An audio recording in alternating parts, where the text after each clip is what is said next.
Hello, everyone, and welcome back to Nightmare Narratives. I can picture some of you already in bed, maybe some of you just getting home from work. Wherever you are, whatever time it is, I'm glad you're here. If this helps you relax or sleep, please like and subscribe. It means a lot. Now let's get you comfortable, and I'll tell you tonight's story. My name is Samuel Redfeather, and I need to tell you about what happened on Blood Mountain in July of 1984. People need to know the truth, even if they won't believe it. I'd been a park ranger for 21 years by then. Started right after I came back from Vietnam in '73. The forest felt like home after growing up on the Kuala boundary with my Cherokee grandmother. She taught me the old ways, the old stories. I thought they were just stories back then. At 48, I'd seen plenty of strange things in the woods. Bears that walked on two legs for a few steps, sounds that didn't match any animal I knew. But I always found normal reasons for everything. That's what you do when you're a professional. You look for facts, not fairy tales. The summer of '84 was the hottest anyone could remember. No rain for 6 weeks. The creek beds were cracking and the trees looked tired. Even the animals acted different, more nervous, like they were waiting for something bad to happen. My wife Sarah taught at the Cherokee school, and our 3 boys were all grown up with families of their own. Sarah used to laugh when I'd come home with my ghost stories from the forest. "Sam," she'd say, "you sound like your grandmother with all her old legends." I worked the Blood Mountain area mostly. It's part of the Appalachian Trail, way back in the wilderness where you have to hike 8 miles just to reach the nearest road. City folks loved it because it felt wild and dangerous, but safe enough for weekend camping trips. Cherokee people knew better. We stayed away from certain places up there. The first sign something was wrong came on a Tuesday morning in July.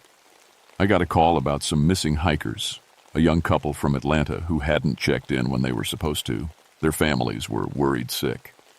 I drove out to the trailhead and started hiking in, found their camp after about 3 miles. What I saw there made my stomach turn. Their tent was shredded like someone had taken a giant pair of scissors to it. Sleeping bags torn open, feathers everywhere. Food scattered around, but not eaten, just destroyed. The weird part was what I didn't find. No blood, no bodies, just 2 backpacks hanging from a tree branch about 15 feet up, too high for a person to reach without a ladder. I called it in and spent the rest of the day looking for tracks. Found some, but they didn't make sense. They started out looking like boot prints, then seemed to change into something else, something with claws. My partner that day was Officer Janice Parks from the State Wildlife Department. She was young, maybe 28, fresh out of college with a degree in animal behavior. Smart as a whip, but still believed everything had a scientific explanation. "Probably a bear," she said, looking at the destroyed campsite. "Black bears can get aggressive in drought conditions." I nodded, but something felt wrong. In 21 years, I'd seen plenty of bear attacks. This wasn't one of them. That night I called my grandmother. She was 83 and still sharp as a tack. I told her about the strange tracks and the way the animals were acting. "Samuel," she said in Cherokee, then switched to English. "Some things sleep until they're awakened. Some things guard what shouldn't be disturbed." "Grandmother, I need facts, not old stories." She was quiet for a long moment. "Sometimes, grandson, the old stories are the only facts that matter." I didn't sleep well that night. Kept thinking about those backpacks hanging so high in the tree, and the way the forest had felt too quiet when I was up there. Like even the birds knew to stay away. The next morning brought more bad news. 2 more hikers were missing, and a 3rd group had stumbled into the ranger station around midnight, half crazy with fear. The survivors were college kids from University of Georgia. The girl, Amy, couldn't stop shaking. The boy, Derek, kept looking over his shoulder like something was following him. "It was huge," Derek said, "walking on 2 legs like a man but covered in hair. Its eyes..." He shuddered. "Its eyes looked human." I'd heard stories like this before, usually from city folks who'd never spent real time in the woods. Your mind plays tricks on you out there, especially at night. "How much did you have to drink?" I asked gently. Amy looked at me with tears in her eyes. "We weren't drinking. It followed us for miles. We could hear it breathing behind us, breaking branches. When we looked back with our flashlights, We could see something big moving between the trees. I took their statement and told them to get some rest. Then Janice and I headed back up the mountain with a full search team. We found the second missing couple's campsite around noon. Same thing, tent destroyed, gear scattered, no bodies. But this time, we found something else. "Sam," Janice called from near a big oak tree, "you need to see this." Carved into the bark, about 10 feet up, were marks that looked like claw scratches, but they were arranged in a pattern, almost like symbols, and there was something dark smeared around them. I climbed up for a closer look. The dark stuff was blood, but it was old and dried. The scratches were fresh, though, made recently. "What kind of animal can reach that high?" Janice asked. "None that I know of," I said, but I was thinking about my grandmother's stories, about things that were part man, part beast, things that could think and plan and hate. We kept searching until late afternoon, found more strange tracks. Sometimes they looked human, sometimes like a bear, sometimes like nothing I'd ever seen. They led us deeper into the forest, toward a part of Blood Mountain where even experienced hikers didn't go. That's when we heard it. A sound that made the hair on my neck stand up. It started low, like a bear's growl, but then rauker rose into something that sounded almost like words, like someone trying to speak with a mouthful of teeth. "What was that?" Janice whispered. Before I could answer, we heard crashing through the brush about 100 yards ahead of us. Something big was moving fast, but trying to be quiet about it. Every few seconds it would stop, like it was listening for us. I motioned for Janice to stay back and crept forward. Through the trees I could see a clearing ahead. As I got closer, the smell hit me. It was like death and wet fur and something else. Something that reminded me of the sweat lodge ceremonies my grandmother used to take me to. At the edge of the clearing, I stopped. There were bones scattered around. Some animal. Some that looked too much like human. And in the center, arranged in a circle, were 7 backpacks. The missing hiker's gear. But what made my blood run cold was what I saw at the far edge of the clearing. A shape, maybe 9 feet tall, standing upright like a man but built like a bear. It had its back to me, but I could see massive shoulders covered in dark hair. Its head was turned slightly, like it was listening. I started to back away, but stepped on a branch. The crack echoed through the clearing. The thing turned around. I only saw it for a second before I ran, but that second is burned into my memory forever. It had a bear's snout and teeth, but human eyes, intelligent eyes, angry eyes, and it smiled at me. I grabbed Janice and we ran back toward the trail as fast as we could. Behind us, I could hear it following. Not chasing, following, like it wanted us to know it was there. We made it back to the ranger station just as the sun was setting. I radioed for backup and told them to bring guns. Big ones. That night, I called my grandmother again. "It saw me," I told her. It looked right at me and smiled. She was quiet for a long time.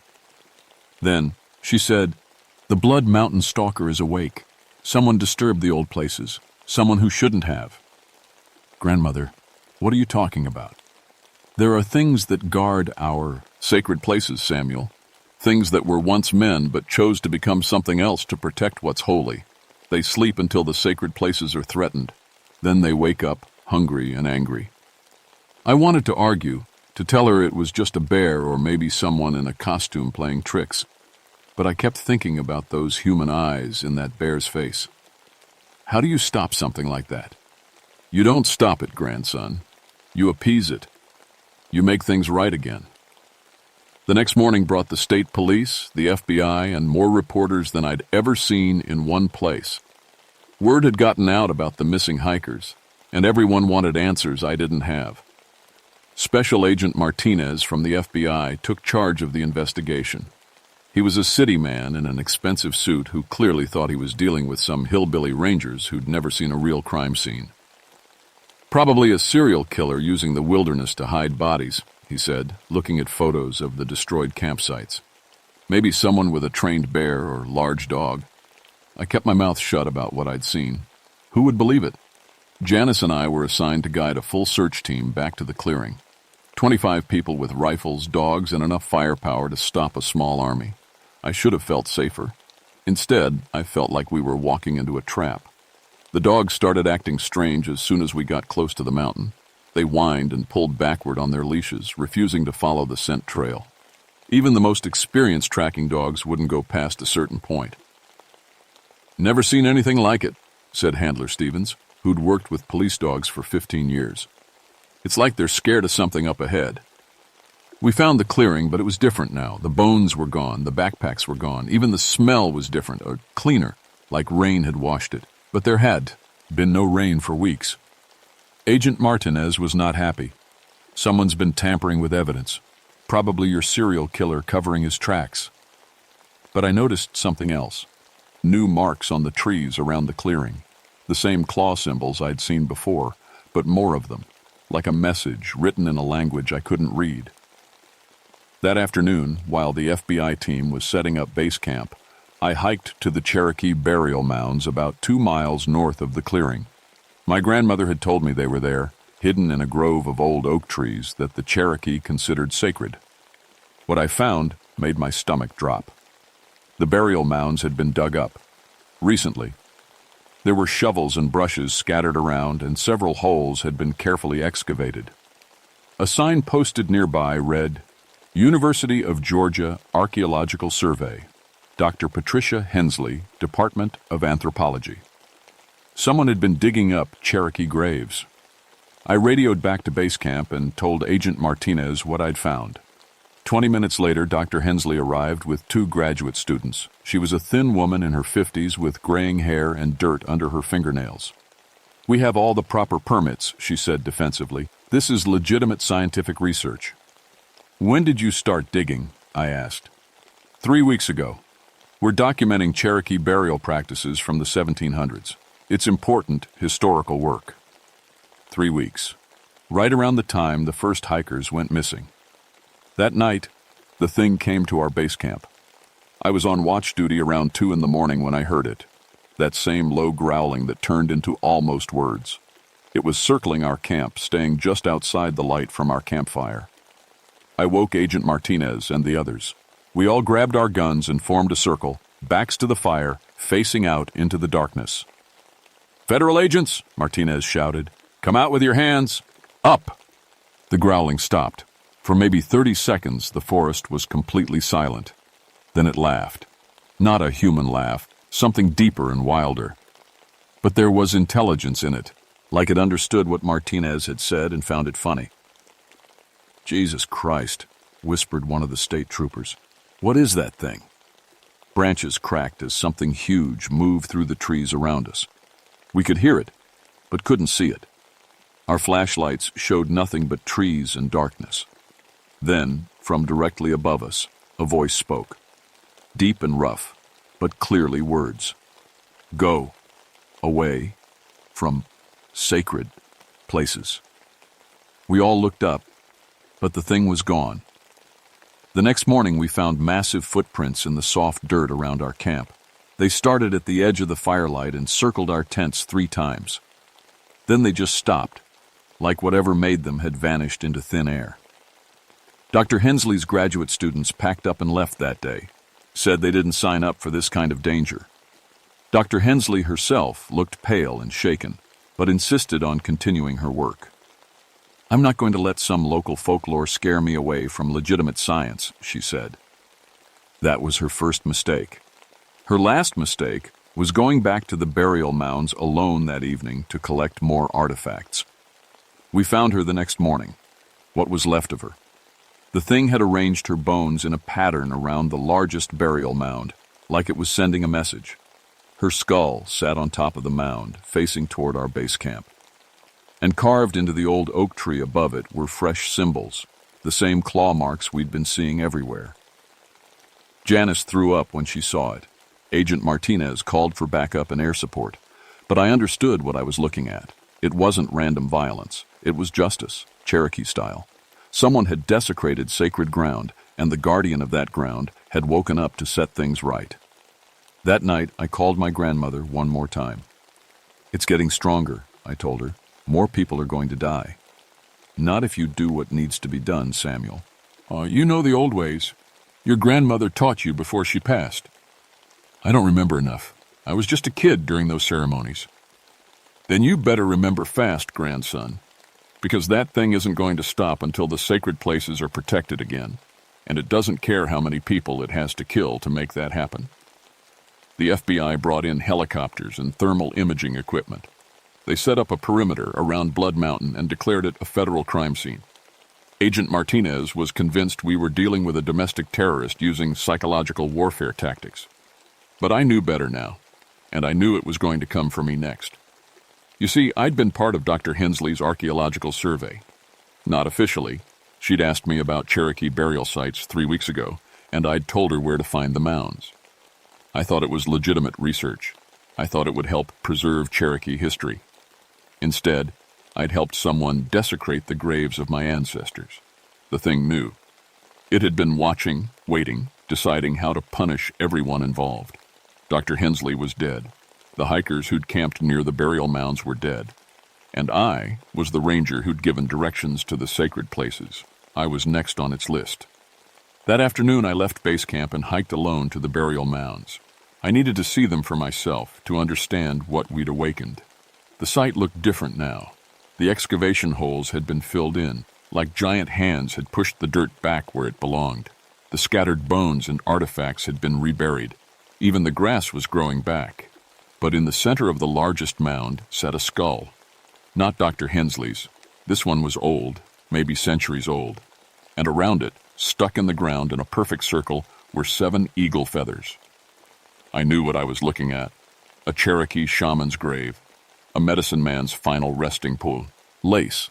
And we dug him up. The sun was setting when I heard the footsteps behind me. Heavy, deliberate steps that crunched through the dry leaves. I turned around slowly. It stood at the edge of the tree line, maybe 30 feet away. In the fading light, I could see it clearly for the first time. 10 feet tall, covered in dark hair, but wearing the tattered remains of Cherokee warrior clothing. Leather breechcloth, bone jewelry, war paint that looked like it was made from blood. Its face was a nightmare mixture of bear and human, a bear's snout and teeth, but human eyes that burned with intelligence and rage. When it spoke, its voice sounded like rocks grinding together. You helped them dig. I couldn't run. My legs wouldn't move. All I could do was stand there and stare at this impossible thing that had once been a man. I didn't know, I said. I thought it was to preserve Cherokee history. It took a step closer, then another. Sacred places. Not for digging. Not for taking. Now I could smell it. Death and earth and old smoke. Like a ceremonial fire that had been burning for hundreds of years. You're the shaman, I said. The medicine man buried here. Its lips pulled back in what might have been a smile, showing teeth like broken glass. Chosen to guard forever became this, to protect. I understood then. This had once been a Cherokee shaman who'd volunteered to become something else, something more than human, to guard the sacred burial places from desecration. He'd transformed himself into this creature, given up his humanity to protect what was holy, and we'd woken him up by digging up his grave. What do you want? I asked. Sacred places, returned to earth. No more digging. No more taking. It raised one massive hand. Claws the size of hunting knives caught the last light of the setting sun. Payment for desecration. I should have run. Should have tried to fight.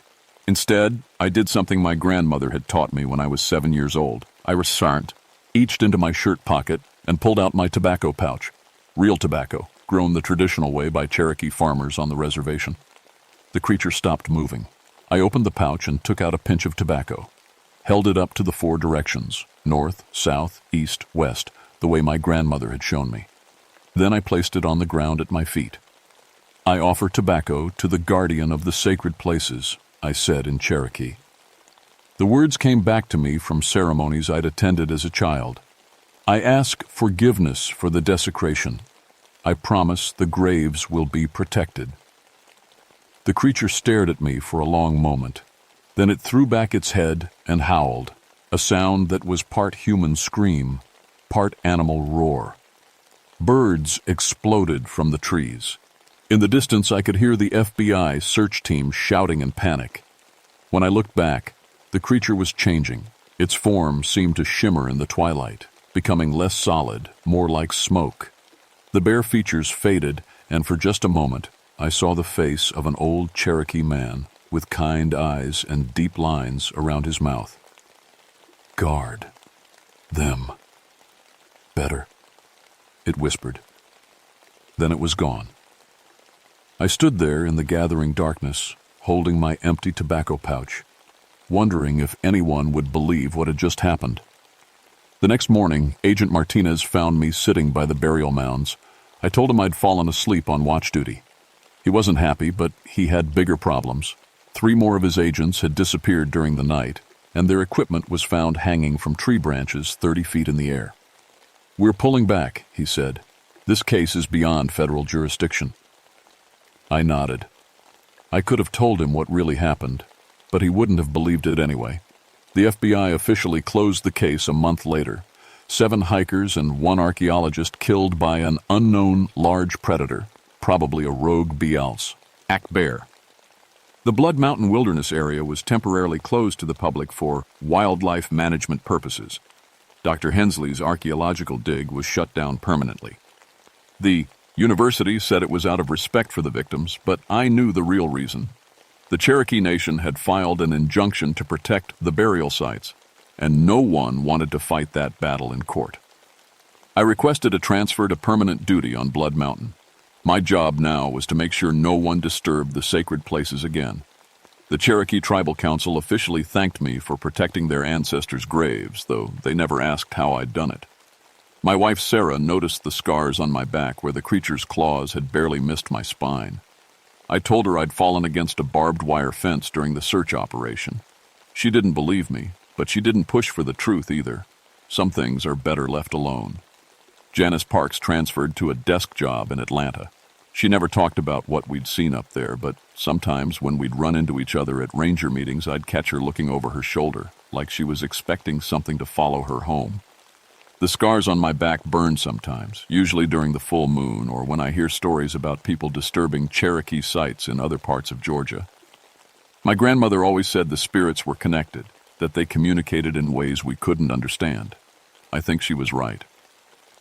3 months after the Blood Mountain incident, a construction crew in North Georgia found human remains while building a new shopping mall. Cherokee remains, over 200 years old. The developer wanted to move the bones to a museum and keep building.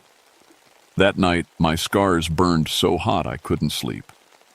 And the next morning, the construction foreman was found dead in his trailer, torn apart by something with claws.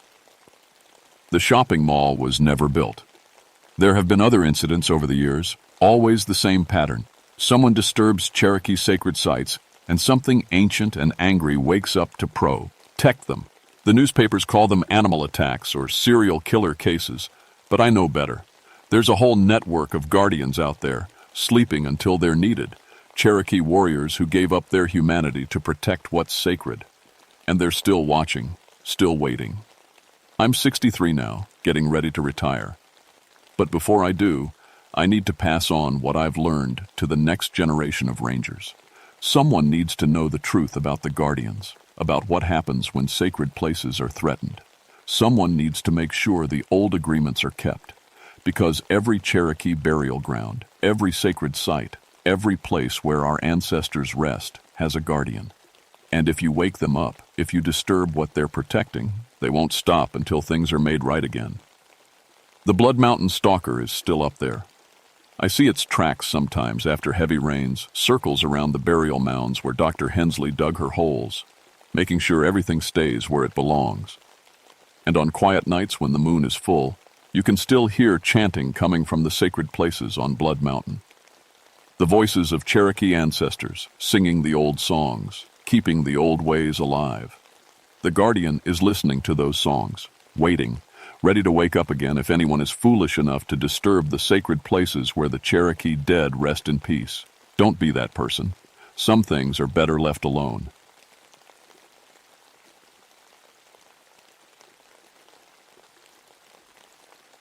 My name is Robert Whitman, but everyone calls me Bobby.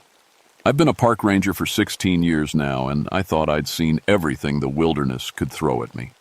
Bears, mountain lions, flash floods, hypothermia cases, you name it, I've handled it. But what happened in the Great Smoky Mountains that September changed everything I thought I knew about the world. I transferred to the Smokies in 1985 after my divorce. My ex-wife Linda got tired of me being gone for weeks at a time on search and rescue missions out west. Can't say I blame her. The mountains were always more like home to me than any house ever was. The deal we worked out was simple. I'd take a job closer to Knoxville so our daughter Sarah could spend summers with me. She was 14 then, old enough to appreciate the mountains, but young enough to still think her old man was pretty cool. The Smokies were different from the western parks I knew. These mountains were older, softer somehow, covered in that thick green blanket of forest that made you feel like you were walking through a living cathedral. The Cherokee had lived here for thousands of years before the white settlers came, and sometimes, especially in the early morning mist, you could almost feel that ancient presence watching from the trees. My specialty was missing persons recovery. I had a gift for reading sign, broken twigs, disturbed leaves, the way someone walked when they were lost versus when they knew where they were going. In 16 years, I'd found everyone I went looking for. Sometimes they were alive, sometimes not, but I always found them. That was my reputation, and I was proud of it. The Cataract Falls area was my regular patrol zone. It's a beautiful stretch of the park where Abrams Creek cuts through some of the deepest forest in the Smokies. The valleys there hold morning fog, like cupped hands hold water. Most days, you'd have thick mist until about 10 in the morning, then it would burn off as the sun got higher. That's just how weather works in mountain country. Cold air settles in the valleys overnight. Warm air rises, and you get fog. Simple physics. At least that's what I used to think. The first sign something was wrong came on a Tuesday morning in mid-September. I was driving my patrol truck down the winding road toward the trailhead when I got the call. Dispatch said the Hendersons, a family of 4 from Atlanta, had been reported missing by other campers. They'd gone for a day hike Monday morning and never came back to their campsite. Last seen heading toward Cataract Falls, the dispatcher told me. Weather was clear when they left. I grabbed my pack and headed up the trail. The morning was crisp and bright, not a cloud in the sky. Perfect hiking weather. But as I got deeper into the forest, I noticed something odd. There was fog hanging in pockets between the trees, thick white patches that seemed to ignore the sunshine filtering down through the leaves. Now, I'm not one for superstition. Fog doesn't think, it just follows weather patterns. But this fog felt different somehow. It clung to certain spots like it belonged there, like it had business being there, even when all the conditions said it should be gone. I found their campsite first, coffee still in the pot, sleeping bags laid out neat and tidy. Whatever happened to the Hendersons, they'd expected to come back that day. Their car keys were still hanging on a hook inside their tent. The trail to Cataract Falls is well marked and not particularly difficult. The Hendersons were experienced hikers according to their camping permit. They wouldn't have gotten lost on a clear day on a trail they could practically follow with their eyes closed. But as I followed their route, the fog got thicker and stranger. The fog shouldn't have been there at all. It was past noon, the sun was bright overhead, and there was a steady breeze moving through the trees. But the deeper I went into the valley, the thicker the mist became until I was walking through walls of white so dense I could barely see my own feet. I pulled out my compass and stopped dead. The needle was spinning lazily in circles like it couldn't decide which way was north. I tapped it, shook it, held it level. Nothing. The thing just kept spinning. That's when I tried my radio. "Base, this is Whitman. I'm about 2 miles up the Cataract Falls Trail following signs of the missing family. I've got some unusual weather conditions down here." Static. Then something else. My own voice, distant and hollow, repeating the same words back to me like an echo bouncing off canyon walls. But there were no canyon walls here, just trees and fog. I tried the radio again. "Base, do you copy?" This time I heard something that made my blood run cold. It was my voice again, but saying words I hadn't spoken. "Help me. I can't find my way out. The fog won't let me go." I clicked off the radio and stood there listening to the silence. Even the normal forest sounds seemed muted, like the fog was swallowing everything. Bird calls, wind through the leaves, even my own breathing. That's when I heard the voices. "Help!" A man's voice, distant but clear, coming from somewhere ahead of me on the trail. "Is someone there? We're lost."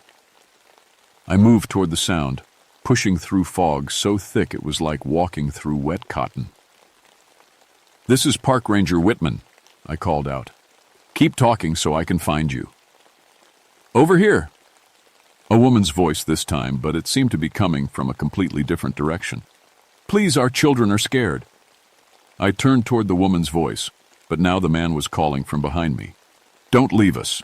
We can hear you walking away." But I wasn't walking away. I was standing perfectly still. I pulled out my emergency whistle and gave it 3 sharp blasts. The standard signal for "help is here." The sound seemed to be swallowed by the fog before it could travel more than a few feet. But then, impossibly, I heard the whistle blowing back at me from at least 6 different directions, like the fog itself was playing my signal back to me. That's when I saw the footprints. They were clear in the soft earth beside the trail, hiking boot prints, the right size and tread pattern to match what the Henderson family would be wearing. But these prints didn't follow the trail. They wandered in circles, crossed back over themselves, led off into the dense forest, and then returned to the same spot. I followed them with my flashlight, even though it was the middle of the day. The beam seemed to die after just a few feet, swallowed by the white void around me. The footprints led me in a circle about 20 feet across.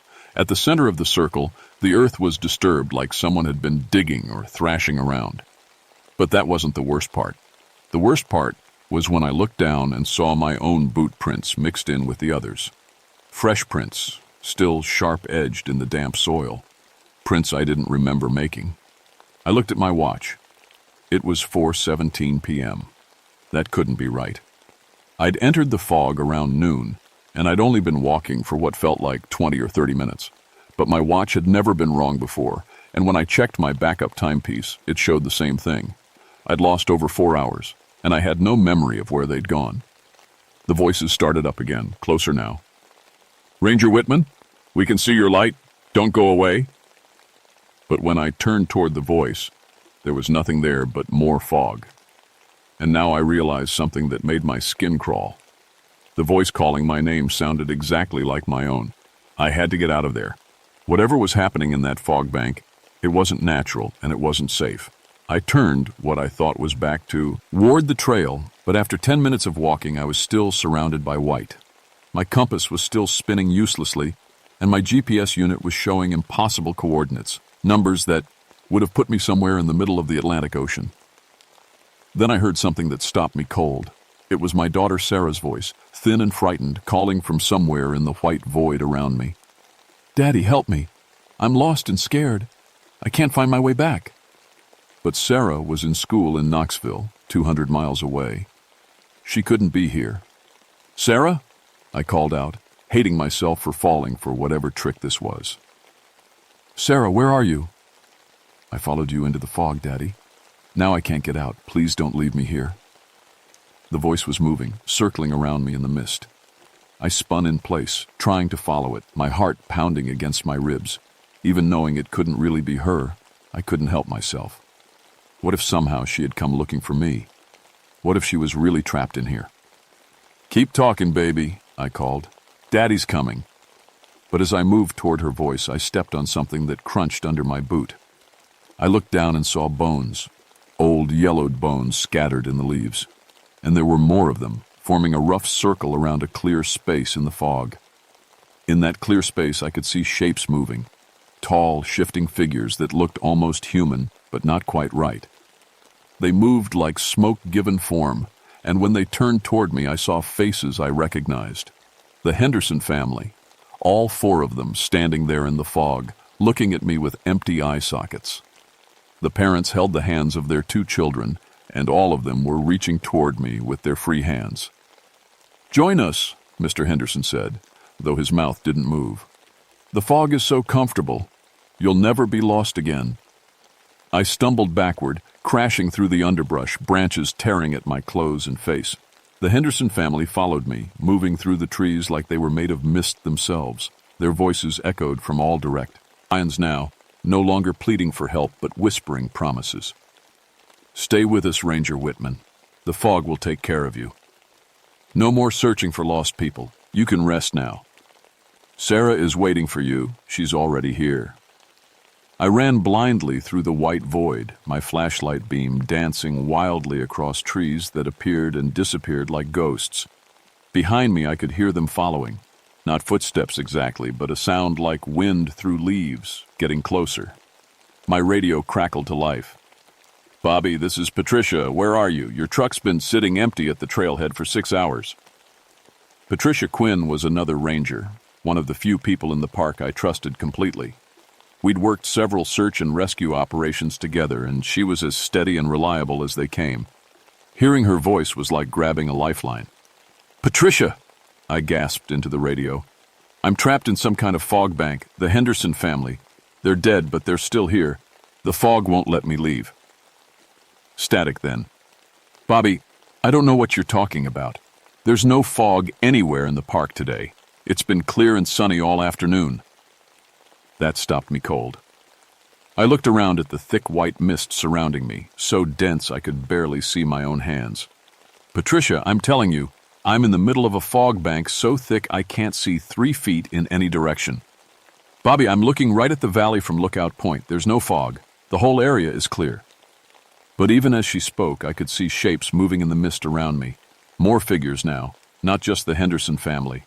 An elderly man in hiking gear, a young couple holding hands, 2 teenage boys with backpacks. All of them had that same empty-eyed look, and all of them were reaching toward me. "You belong here," they whispered in unison. "You've always belonged here. Stop fighting." I keyed Taz. He radio again. "Patricia, I need you to stay away from Cataract Falls. Something's wrong here. Something that's not natural." "I'm already on my way, Bobby. Just keep talking, so I can track. Your signal." "No, don't come down here. Whatever you do, don't enter the fog." But it was too late. Through the mist ahead of me, I saw a flashlight beam cutting through the white. Patricia's voice came from that direction, close and getting closer. "Bobby? I can see your light. What fog are you talking about? I'm walking in clear." Her voice cut off with a sharp gasp. The flashlight beam wavered, then steadied. "Oh, God," she whispered into the radio. "Bobby, what is this place?" The fog had her too. I fought my way through the mist toward her light, pushing past the reaching figures that tried to block my path. When I found her, Patricia was standing perfectly still, staring up at something I couldn't see. Her face was pale, and her eyes had that distant look I'd seen on the faces of people in shock. "Patricia, we have to get out of here. Now." She turned to look at me, but her expression was strange, like she was seeing me from a great distance. "Bobby, how long have we been partners?" "What?" "Patricia, we need to focus. We need to find a way out of—" "How long?" she insisted.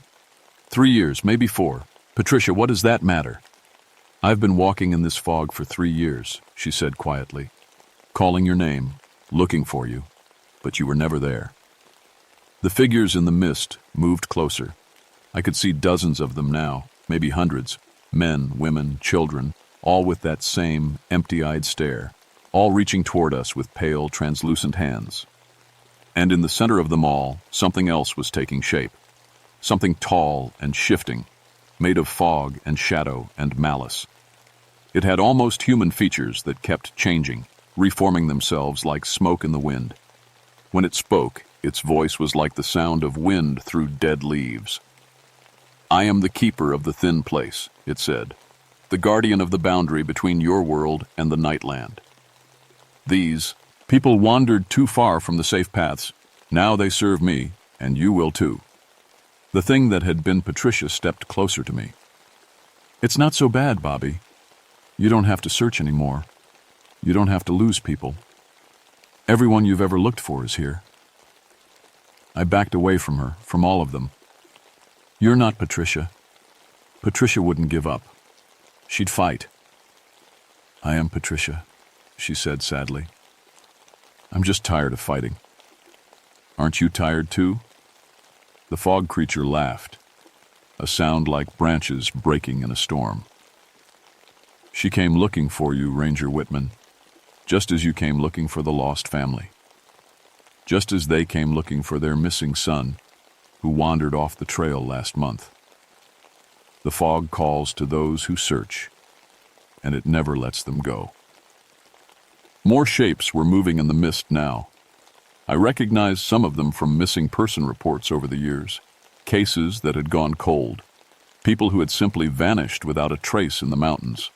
They were all here, trapped in this pocket of nowhere between the living world and whatever lay beyond. Join us willingly, the fog creature continued, and the transition will be peaceful. Fight, and you'll wander lost in the mist forever, calling for help that will never come. I looked at Patricia, at the Henderson family, at all the lost souls surrounding me. They seemed content enough, in their empty-eyed way. Maybe it wouldn't be so bad. Maybe it would be a relief to stop searching, stop losing people, stop carrying the weight of all those failures.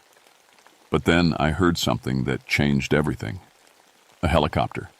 The steady thrum of rotors cutting through the air somewhere far above the fog. And a voice on my radio. Not Patricia's voice, but the real Patricia, calling from somewhere outside this nightmare. Bobby, if you can hear me, the chopper's inbound with a medical team. We're going to get you out of the hurt.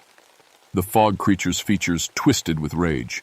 She lies. There is no outside. There is only the mist and the thin place and the eternal search. But I could hear the helicopter, getting closer, and I could feel something the fog people couldn't. Hope. You're wrong, I told the creature. There is an outside, and I'm going back to it. The fog creature towered over me, its form shifting and writhing like smoke in a hurricane. You cannot leave. You have seen too much, know too much.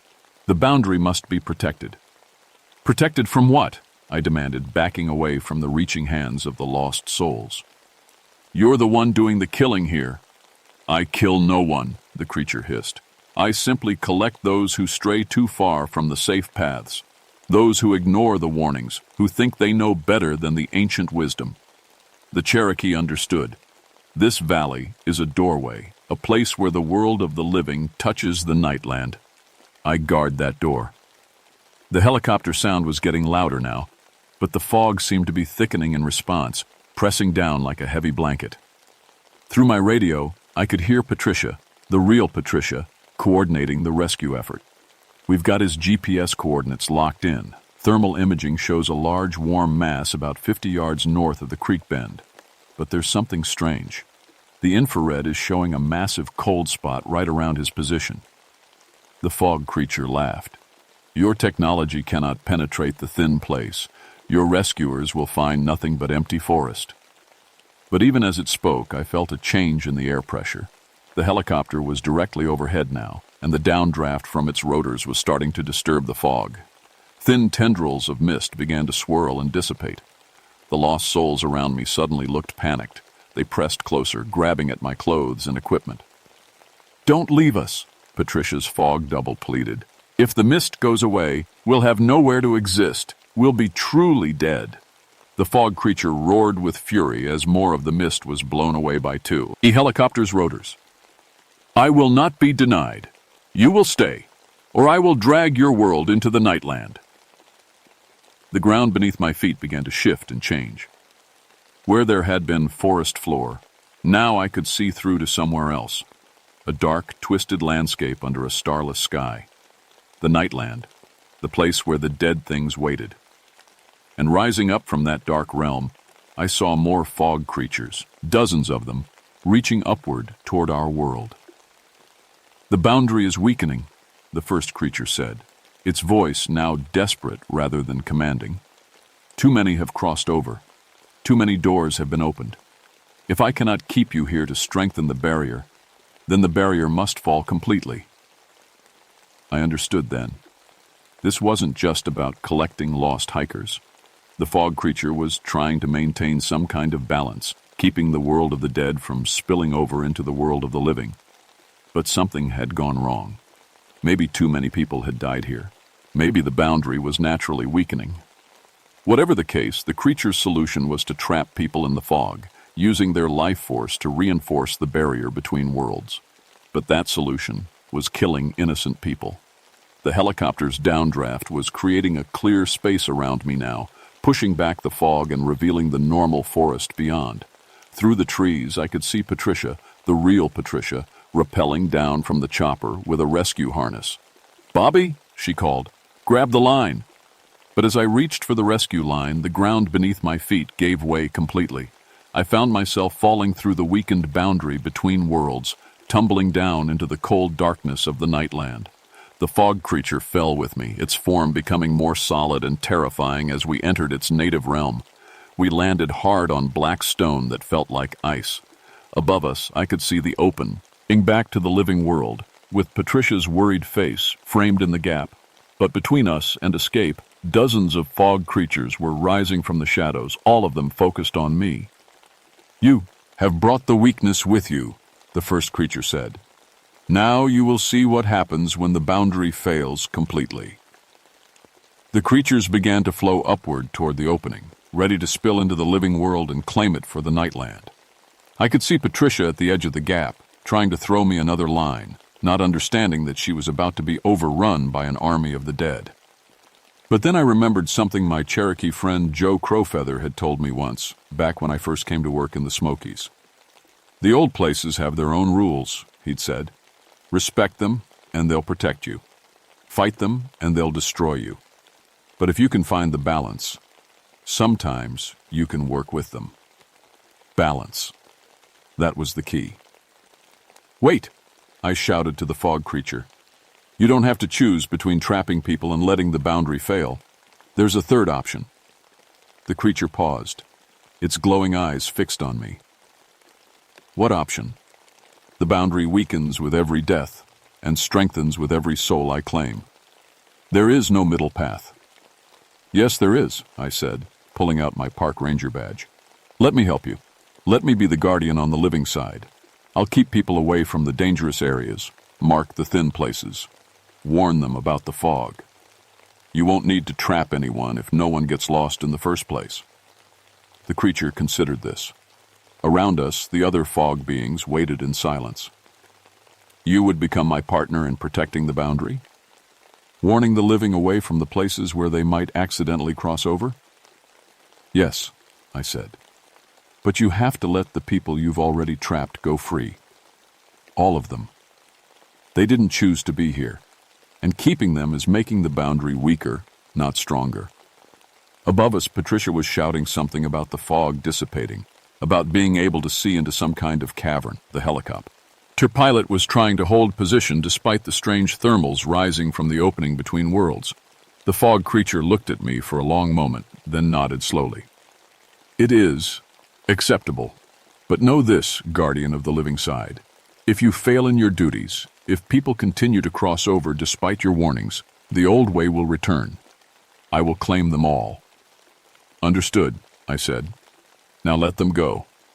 The creature raised its arms, and throughout the Nightland, I heard voices crying out in relief and joy.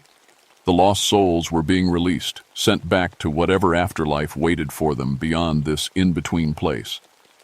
I saw the Henderson family waving goodbye as they faded into light, finally free to move on.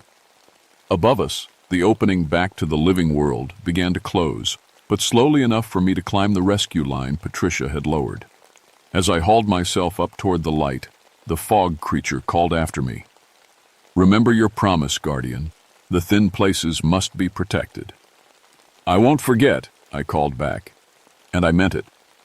The official report said I'd fallen into a sinkhole that had opened up during the heavy rains the week before. The fog was explained as a temperature inversion caused by cold air trapped in the underground cavern. Patricia backed up my story, though I could see in her eyes that she knew there was more to it than that. We found the Henderson family's bodies at the bottom of the sinkhole, along with the remains of 6 other missing persons from the past decade. All of them showed signs of hypothermia and dehydration, which fit the official story. What the report didn't mention was that they all looked peaceful, like they'd simply laid down to sleep. I spent 3 days in the hospital being treated for exposure and a mild concussion. While I was there, I had a visitor, Joe Crowfeather, the Cherokee elder I'd met when I first came to the Smokies. He sat quietly beside my bed for a long time before speaking. The old people called it the Nightland Walker, he said finally. A guardian spirit that keeps the world of the dead from bleeding into the world of the living. My grandmother said her grandfather once made a deal with it, back when the first white settlers started getting lost in the deep valleys. What kind of deal? I asked. To be its eyes and voice on this side, to warn people away from the thin places, to keep the boundary strong. He looked at me with dark, knowing eyes. Sounds familiar? I nodded. What happened to him, the first guardian? He lived to be very old, older than he should have been, but he was never quite the same after he made the bargain. Sometimes people saw him talking to the fog on misty mornings. Sometimes he knew things about people that he shouldn't have known, like where they'd been, what they'd lost, what they were looking for. After I got out of the hospital, I went back to work. But everything was different now. I could feel the thin places in the mountains, sense when the boundary between worlds was weakening. On foggy mornings, especially around Cataract Falls, I could hear whispers in the mist. Not threatening now, but informative. Warnings about hikers who were straying too far from safe paths, alerts about people who were getting lost or injured. I started posting new warning signs around the most dangerous areas. Extreme fog danger. Do not enter during weather advisories. Most people heeded the warnings. Those who didn't, well, I usually managed to find them before they wandered too far into the mist. Usually. Sarah came to visit that Christmas, and she noticed the change in me right away. "Dad, you seem different," she said as we sat by the fire in my cabin. "More serious, like you're listening for something all the time." "Just doing my job, sweetheart," I told her, "keeping people safe." But that night, as fog rolled through the valleys outside my window, I heard the whispers again. And sometimes, just sometimes, I thought I could see familiar faces in the mist. The Henderson family, other lost souls I'd helped find over the years. They weren't trapped anymore, but they seemed to be checking on me, making sure I was keeping my end of the bargain. The fog bank at Cataract Falls still appears on certain mornings, but now it stays in specific areas, bounded by the warning signs I've posted over the years. Other rangers have reported similar phenomena at different locations throughout the park. Cades Cove, Elkmont, the Chimney Tops. Places where the Cherokee knew the veil between worlds was thin.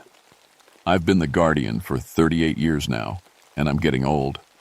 Sometimes I wonder what will happen when I can't do the job anymore. Will the Nightland Walker find a new partner, or will it go back to the old ways of claiming the lost? I've been training Patricia to recognize the signs, though she doesn't know it yet. She has the right instincts, the ability to sense when something's not quite right, the dedication to keep searching, even when others give up hope. Maybe one day she'll be ready to make her own bargain with the fog. Until then, I keep watch. I post the signs, I heed the warnings whispered in the mist, and I make sure the boundary between worlds stays strong. Most days, it's enough. But on foggy mornings when the veil is thin and the whispers are loud, I sometimes catch myself wondering, what would have happened if I'd stayed in the Nightland that day? Would it really have been so bad to stop searching, stop losing people, stop carrying the weight of all those responsibilities?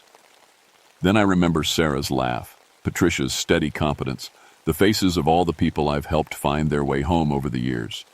The living world, for all its pain and uncertainty, is still worth protecting, even if the price is listening to voices in the fog for the rest of my life. The warning signs are still there for those smart enough to read them. But every year, someone ignores the warnings. Every year, someone thinks they know better than the ancient wisdom.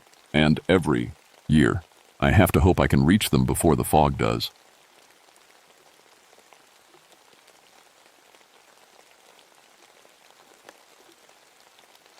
My name is Eugene Thatcher, but everyone calls me Gene. I've been a forest ranger for 17 years now, walking these West Virginia mountains since I was 27 years old.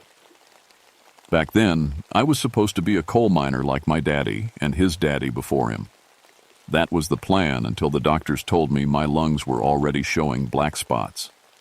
Amazing how fast you can change your whole life when someone tells you the air underground might kill you. So I traded the coal dust for pine needles, and I never looked back. Well, almost never. Sometimes when I'm deep in the caves doing rescue work, I can still taste that metallic tang in the air that reminds me of the mines. But caves are different. Caves are honest.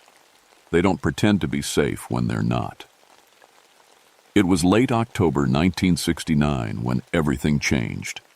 The first frost warnings were coming in over the radio, and fog was starting to settle in the hollows like it does every year around this time. I was at the ranger station, filling out paperwork about some hikers who'd gotten lost near Seneca Rocks when the call came in. "Gene, we got a problem." It was Sheriff Morrison from the county office. His voice sounded tight. "Got 6 college kids missing from some spelunking club. Virginia Tech students. Been 3 days now." I set down my coffee mug. 3 days was bad. Real bad. "Where were they headed?" "Devil's Throat Cave System. Parents are driving down from Blacksburg scared out of their minds." I knew Devil's Throat well. It was a tricky system, lots of narrow passages and dead ends. But it wasn't supposed to be dangerous if you knew what you were doing. College kids usually did their homework before tackling caves like that. "I'll head out there now," I told Morrison. "Radio dead zone starts about 2 miles in, so if you don't hear from me by midnight, send backup."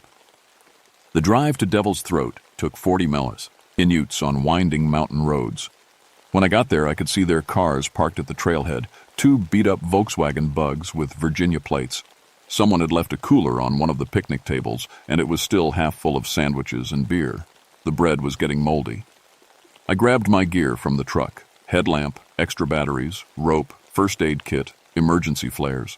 After 17 years, I could pack a rescue kit in my sleep.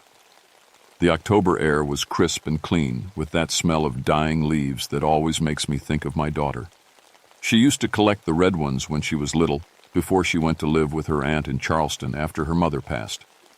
The trail to the cave entrance was easy enough, well marked and maintained by the Forestry Service. But as I got closer, something felt off. The woods were too quiet. No bird calls, no squirrels chattering. Even the insects seemed to have gone silent. In 17 years of walking these mountains, I'd learned to trust my gut when something didn't feel right. The cave entrance was a narrow crack in the limestone, maybe 4 feet wide and 6 feet tall. Someone had hung a sign years ago: Devil's Throat Cave System, experienced cavers only. The college kids' gear was scattered around the opening: backpacks, water bottles, extra rope, but no signs of a struggle or panic. It looked like they'd just set everything down and walked in. I checked their rope first: standard climbing rope, good quality, properly knotted to a sturdy oak tree about 10 feet from the entrance. But when I pulled it up, my blood went cold. The end was cut clean through, not frayed like it would be if it had rubbed against rock or stretched and snapped under weight. Cut, like someone had taken a sharp knife to it. I played my headlamp around the cave entrance, looking for any other signs of what might have happened, though. That's when I noticed the scratches in the stone around the opening, deep gouges like claw marks, but bigger than any animal I knew. They looked fresh. I'd been telling people for years that there was no such thing as cave demons, just bad air and darker thoughts. Caves played tricks on your mind, made you see and hear things that weren't there, made rational people panic and do stupid things. But standing there in the growing dusk, looking at that cut rope and those strange marks in the stone, I felt something I hadn't felt in a long time. Something that reminded me of being a kid, walking past the old graveyard on my way to school, sure that something was watching me from behind the crooked headstones. I was scared. The thing about caves is that they have their own rules. Temperature drops as you go deeper. Sound changes. Your voice gets swallowed up or thrown back at you in strange ways. Your headlamp beam seems to get weaker, even with fresh batteries. After 17 years of cave rescues, I knew what to expect. But Devil's Throat wasn't playing by the rules. I'd been following the main passage for about 20 minutes when I first noticed the temperature was wrong. Instead of getting cooler as I went deeper, it was getting warmer. Not by much, but enough that I started to sweat under my jacket. I stopped and checked my thermometer. 68 degrees. It should have been closer to 50 down here. The passage ahead curved to the right, and I could see where the college kids had gone. Footprints in the muddy cave floor, 6 sets moving together. They were being careful, staying in single file like they'd been taught. Good kids, smart kids. So where were they? That's when I heard the first sound that didn't belong. It was like whispering, but not quite. Like voices talking very quietly in another room, just at the edge of hearing. I stopped walking and listened hard. The sounds seemed to be coming from deeper in the cave, but also from behind me, and from the walls themselves. I'd heard cave acoustics do weird things before, sound bouncing off rock formations, creating echoes that seemed to come from impossible directions. But this was different. This sounded like actual voices, speaking words I almost but not quite understood. I kept walking. The passage split into 2 branches ahead. The college kids' footprints went to the right, toward what my map showed as a series of small chambers. I was about to follow them when I saw the first blood drops. They were fresh, dark red spots on the pale limestone floor leading toward the left branch where the footprints didn't go. I knelt down and touched one with my glove. Still wet. My radio crackled with static. I tried calling back to the ranger station but got nothing except white noise. That was normal for this depth, but it still made me feel more alone. I decided to follow the blood trail first. If one of the kids was hurt and had wandered off, they might need immediate help. The left passage was narrower than the main tunnel, maybe 3 feet wide. I had to turn sideways in places to squeeze through.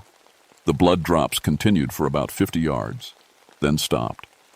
But the passage kept going, sloping downward into darkness that seemed thicker than it should be. I played my headlamp beam ahead and saw something that made me stop cold.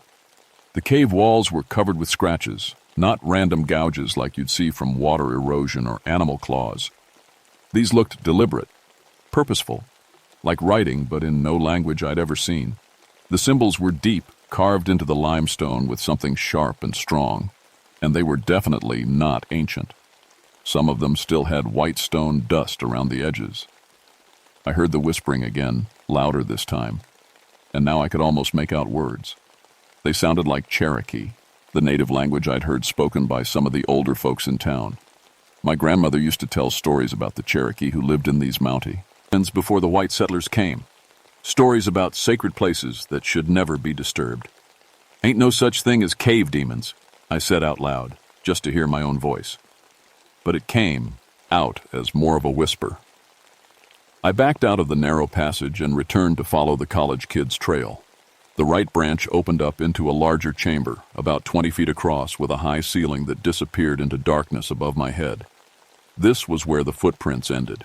All 6 sets of prints just stopped, right in the middle of the chamber, like the kids had been standing there together and then just vanished.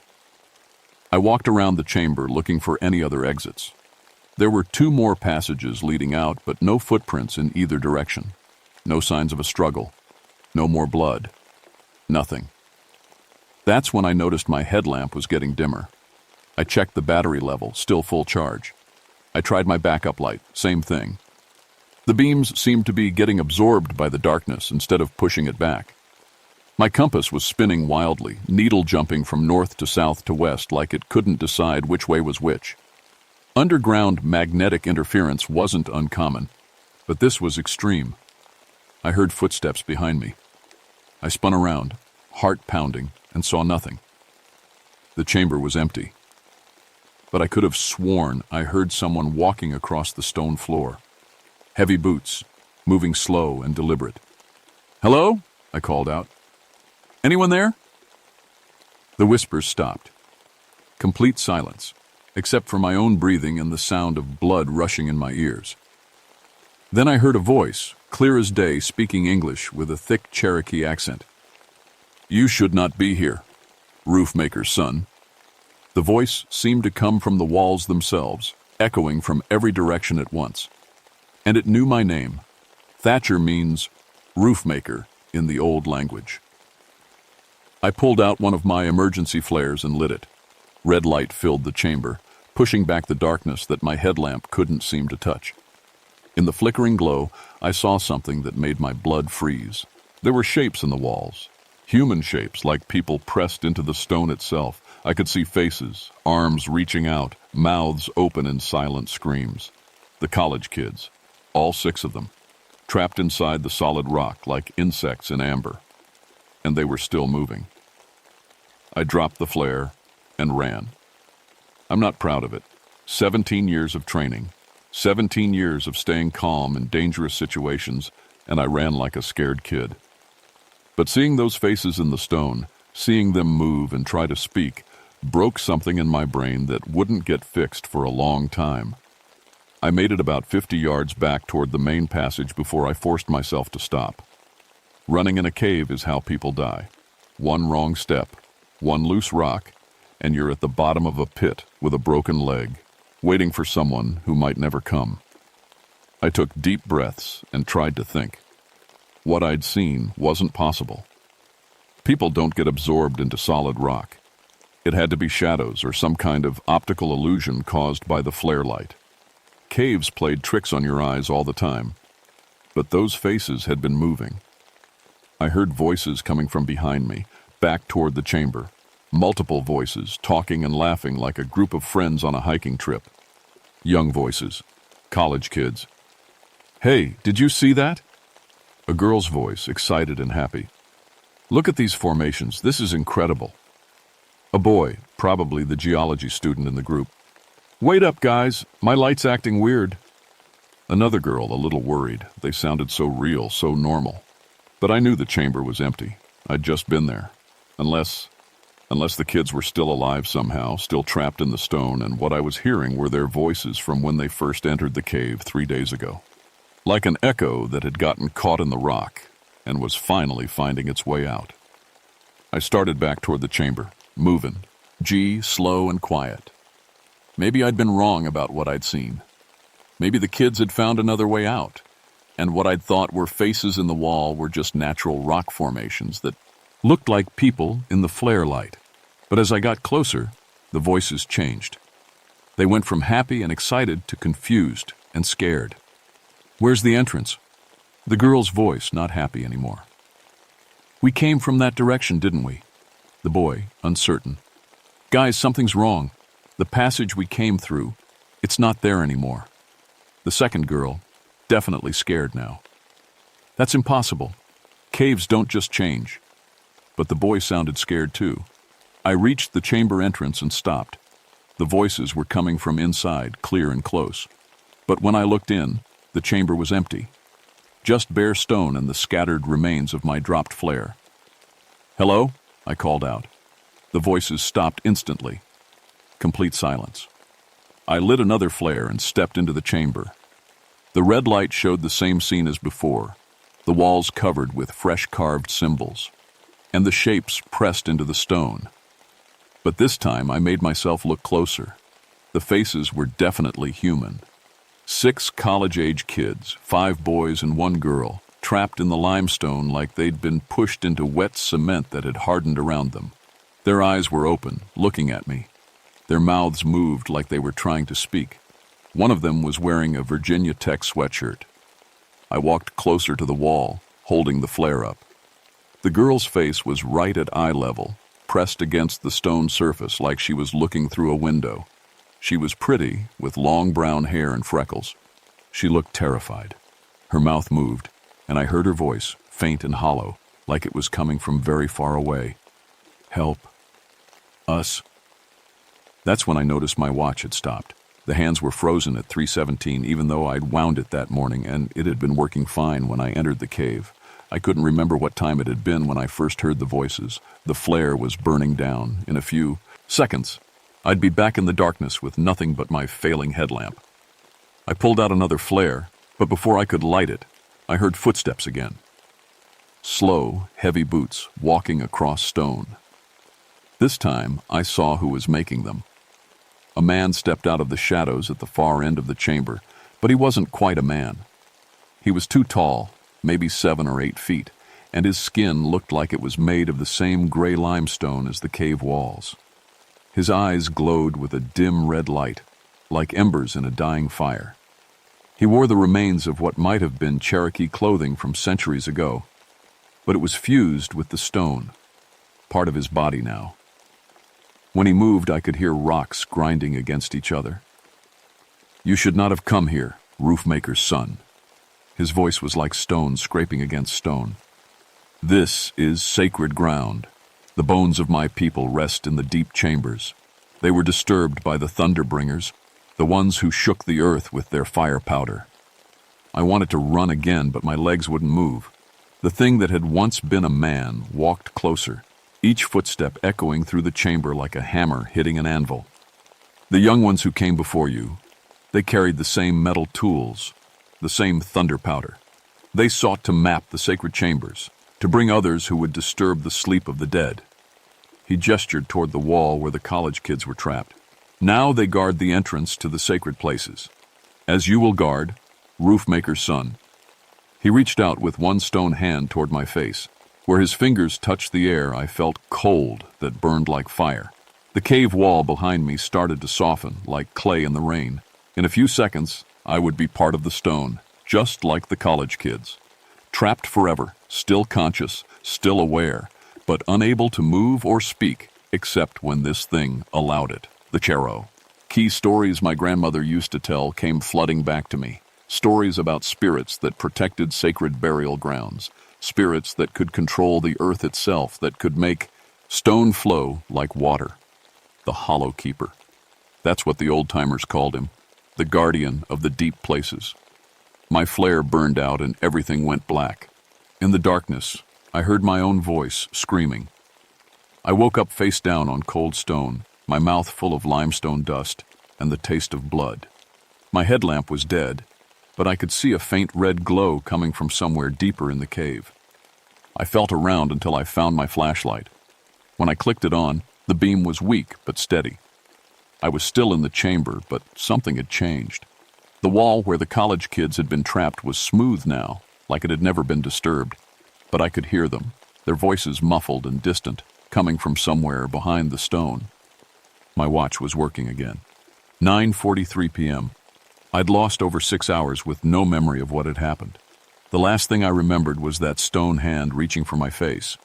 I checked myself over, no injuries except for a bump on the back of my head and some scrapes on my hands. But my rope was gone. My radio was gone. My emergency flares were scattered across the chamber floor, most of them broken. And the entrance I'd come through was sealed. Solid stone wall where the passage used to be. I was trapped. I tried not to panic. There had to be another way out. Caves always had multiple entrances, even if they weren't obvious. I just had to find one. The red glow was coming from one of the passages I hadn't explored yet. I followed it, moving slow and careful. The passage sloped downward for maybe 100 yards, then opened into the biggest cave chamber I'd ever seen. It was huge, like being inside a cathedral. The ceiling was lost in darkness above my head, and the whole space was lit by a red glow that seemed to come from the walls themselves. The stone was warm to the touch, almost hot. The floor of the chamber was covered with bones. Human bones, arranged in careful patterns. Skulls and rib cages and long leg bones laid out in circles and spirals that hurt to look at. Some of them looked old, maybe hundreds of years old, but others were newer, much newer. In the center of the bone patterns stood the Hollow Keeper. He was bigger now, maybe 15 feet tall, and his stone skin was glowing with the same red light as the walls. He didn't look human at all anymore. More like a living cave formation that had learned to walk. "You wake at last, Roofmaker's son." His voice echoed through the chamber like thunder. "I have been waiting." I tried to back toward the entrance, but the passage had sealed itself behind me. "The bones you see were my people," the keeper said. "Cherokee who lived in these mountains for 1,000 years. They knew the sacred places. They knew which caves were doorways to the spirit world, which chambers held the bones of the ancient ones." He gestured toward the bone patterns with one massive stone arm. Then came the white men with their thunder powder. They blasted through the mountain, seeking the black stone that burns. They broke into the sacred chambers. They scattered the bones of my ancestors like leaves in the wind. I found my voice. "That was over 100 years ago. I didn't have anything to do with that." The keeper's red eyes focused on me. "The desecration continues. The young ones who came before you carried metal devices, machines that would map every passage, every chamber. They would bring others, scientists, tourists. The sacred places would become places of profit." The college kids. They'd been mapping the cave system, probably for some kind of research project, maybe planning to turn it into a commercial cave tour. "They were just students," I said. They didn't mean any harm. "Intent does not matter. Only action matters. Only protection matters." The keeper teased. Oka stepped toward me, his stone feet grinding against the bone-covered floor. "You will join them, Roofmaker's son. You will become stone, become part of the mountain itself. Together you will guard the sacred chambers for all time." I looked around desperately for any way out. That's when I saw the stream. A thin trickle of water ran along the far edge of the chamber, probably runoff from the surface, making its way down through cracks in the rock. It wasn't much, but it was moving water. My grandmother's stories came back to me. Earth spirits, she'd said, couldn't cross running water. It was one of the old rules, from back when the Cherokee still lived in these mountains. I started moving toward the stream, trying to look casual about it. The keeper watched me but didn't try to stop me. "There is nowhere to run, Roofmaker's son. The mountain itself obeys my will." I reached the edge of the stream. It was maybe 2 feet wide and a few inches deep. Not much, but it might be enough. The keeper raised both arms, and the chamber started to shake. Rocks fell from the ceiling. The bone patterns on the floor started to shift and rearrange themselves, forming a circle around me. I jumped across the stream. The keeper's roar shook the entire mountain. He lunged toward me, stone arms reaching out, but when he got to the edge of the water, he stopped like he'd hit an invisible wall. "Running water," I said, breathing hard. "You can't cross it." His red eyes blazed with anger. "The stream is small, Roofmaker's son. It will not protect you forever." He was right. The stream led deeper into the cave, toward passages I'd never explored. And streams had a way of disappearing underground, sinking into the rock and leaving nothing but dry stone behind. But I had an idea. I still had one emergency flare left, the one in my jacket pocket. If I could get back to the main chamber, maybe I could use it to blast open the sealed entrance. It was a long shot, but it was the only shot I had. The keeper followed me along the stream bank, staying just out of reach of the running water. Every few steps, he'd try to reshape the cave around me, making new walls appear or opening pits in the floor. But as long as I stayed next to the water, he couldn't touch me directly. The stream led back toward the main chamber through a passage I hadn't seen before. When I got there, I could see where my entrance had been sealed. Just smooth stone now, but I could hear something on the other side. Voices. People calling my name. Backup had arrived. I pulled out my flare and held it up. "You want to protect this place?" I shouted to the keeper. "Fine, but let those college kids go, and I'll seal this cave forever. No more tourists, no more scientists, no more disturbance." The keeper appeared at the edge of the chamber, too big now to fit through the passage. His stone face showed something that might have been surprise. "You would do this? You would trap yourself in the darkness to protect the sacred places of my people?" Those kids don't deserve what you did to them, I said. They were just trying to learn. Let them go, and I'll make sure nobody ever bothers your ancestors again. For a long moment, the keeper said nothing. The red glow from his body pulsed like a heartbeat. Then the wall behind me started to crack. The explosion echoed through the cave system for what felt like forever. When the dust settled, I was lying on cold grass under a star-filled sky, coughing up limestone dust and trying to remember how to breathe fresh air. State Police Officer Mills was kneeling next to me, checking my pulse. Behind him, I could see emergency vehicles with their red and blue lights flashing, paramedics setting up equipment, Sheriff Morrison talking on his radio. Gene, can you hear me? Mills looked worried. We heard the explosion and found you at the entrance. What happened down there? I tried to sit up. My head felt like someone had hit it with a sledgehammer. The kids. Did you find the kids? Mills nodded towards 6 shapes lying on stretchers nearby. Paramedics were working on them, checking vital signs, hooking up IV lines. They were unconscious, but they were breathing. Found them right next to you, Mills said. Strangest thing, they were all arranged in a perfect circle like someone had laid them out real careful-like. Been missing for 3 days, but they don't show any signs of dehydration or hypothermia. I looked back at the cave entrance. Where Devil's Throat had been, there was now just a pile of broken rock. The explosion had brought down half the cliff face, sealing the cave system completely. What about the flare? I asked. Did you find the flare? Mills looked confused. What flare? Gene, you weren't carrying any flares when we found you, just your regular gear. Over the next few weeks, I tried to piece together what had happened. The college kids didn't remember anything after entering the cave. Complete amnesia, the doctors said. Trauma-induced memory loss. They were physically fine except for some scrapes and bruises, but none of them could explain the 3 missing days. Officer Mills had been part of the rescue team that found us. He seemed normal at first, filing his reports, doing his job. But after a few days, people started to notice changes. He'd stopped talking much. When he did speak, it was often in Cherokee, a language he'd never learned. He'd sit in his patrol car for hours, drawing detailed maps of cave systems on the backs of incident reports. The maps all showed the same thing, a network of passages leading to a large chamber filled with carefully arranged bones. The official report said the cave had collapsed due to geological instability. The site was declared permanently off-limits to the public. No more spelunking, no more research projects, no more disturbance.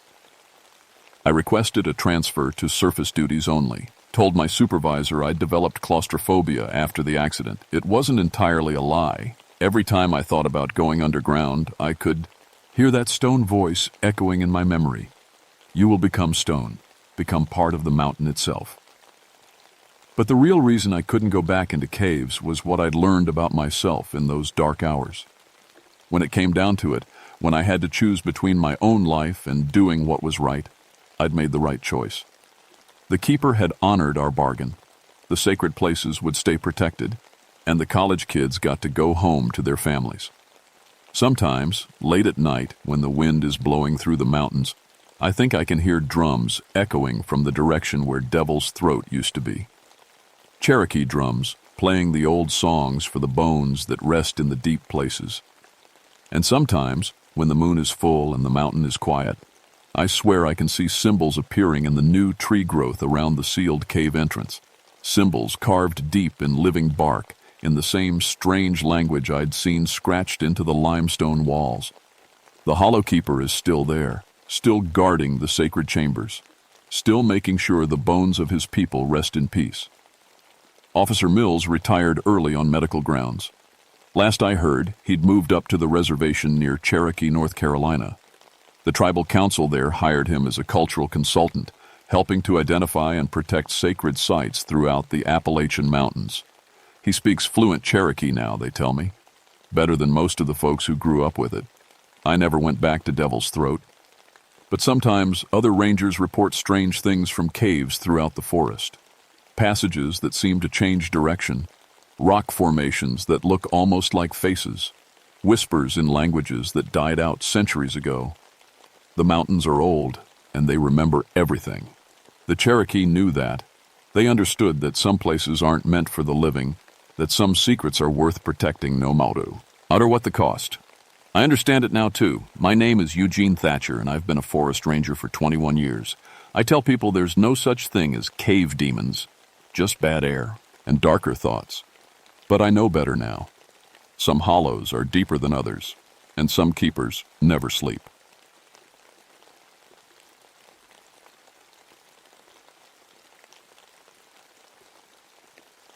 My name is Margaret Caldwell, but everyone calls me Maggie.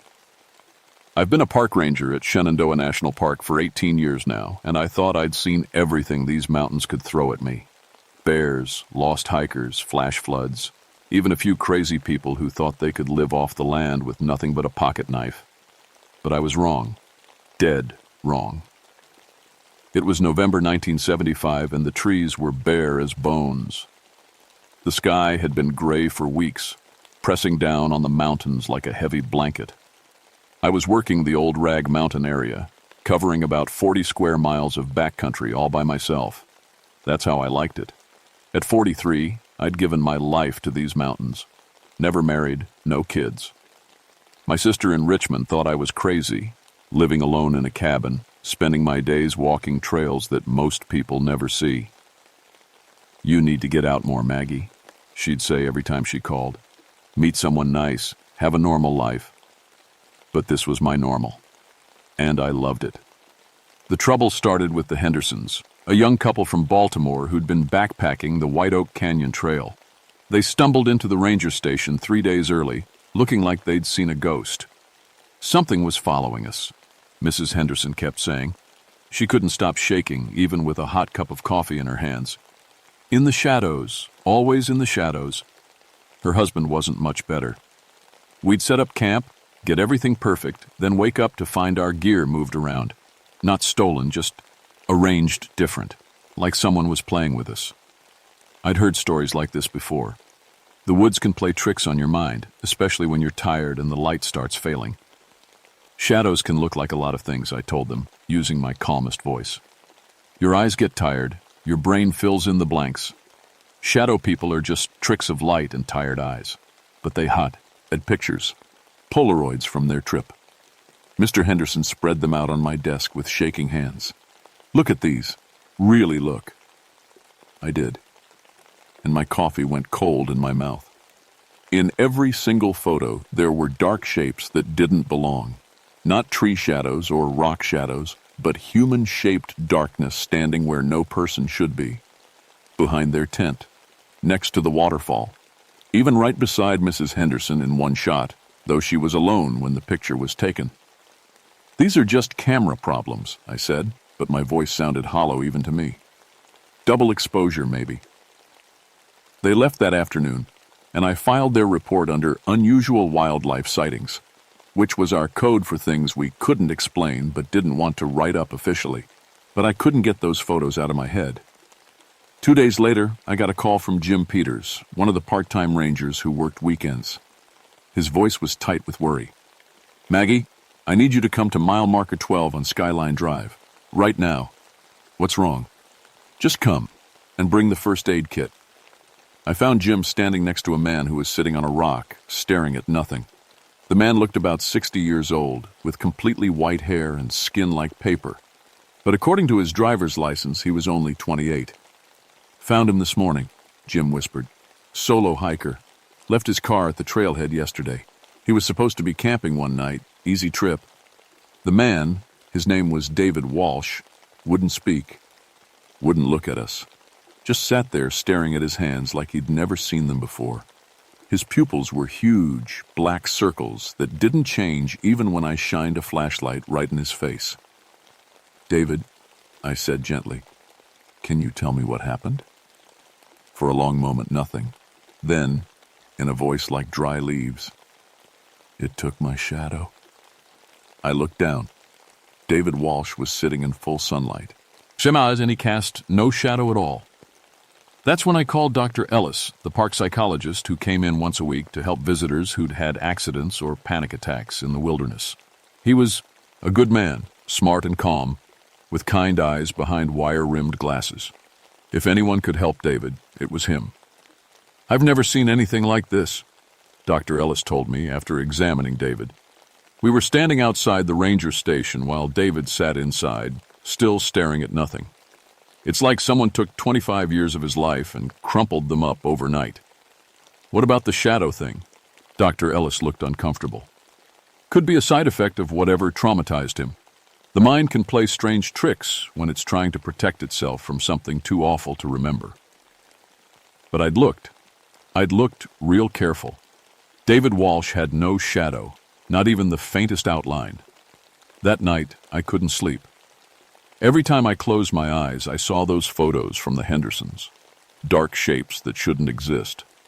I got up and made coffee, then sat at my kitchen table going through every strange report I'd gotten in the past month. 7 unusual incidents, all in the same area, all involving people who said they were being followed by shadows. I was still reading when the sun came up. That's when I noticed something that made my blood turn to ice water. My coffee cup was sitting on the table, steam rising from the hot liquid inside. The morning light was coming through my kitchen window, hitting the cup perfectly. But the shadow it cast was wrong. Instead of a simple circle, the shadow looked like a hand reaching across the table toward me. I moved the cup. The shadow moved with it, but always in the shape of that reaching hand. I was no longer dealing with tired eyes and tricks of light. Something was very, very wrong in my mountains. I spent that morning checking my equipment twice, then headed out to the trail where David Walsh had been found. If something was happening in my park, I was going to find out what. The White Oak Canyon Trail was one of my favorites. The 6-mile loop that took hikers past 3 waterfalls and some of the most beautiful views in Virginia. I'd walked it hundreds of times, knew every root and rock. But that morning it felt different, like the whole forest was holding its breath. The first strange thing I noticed was the silence. No birds, no squirrels chattering in the trees. Even the wind seemed muffled, like someone had wrapped the whole mountain in cotton. I found David's campsite about 2 miles in. His tent was still there, perfectly set up, but his sleeping bag and backpack were arranged in a perfect circle around a pile of stones. Not scattered like animals had gotten into them, but arranged, neat and careful, like someone had been playing a game. I took pictures with my own camera, a good 35mm that I'd used for evidence photos before. Through the viewfinder, everything looked normal, but when I looked up from the camera, I could swear I saw movement in my peripheral vision, dark shapes slipping between the trees just at the edge of my sight. I called out, "Hello? Anyone there? This is Park Ranger Caldwell." The silence got deeper, if that was possible, but I felt watched. The hair on the back of my neck stood up, and my hands started to sweat despite the cold air. I was packing up David's gear when my flashlight started acting weird.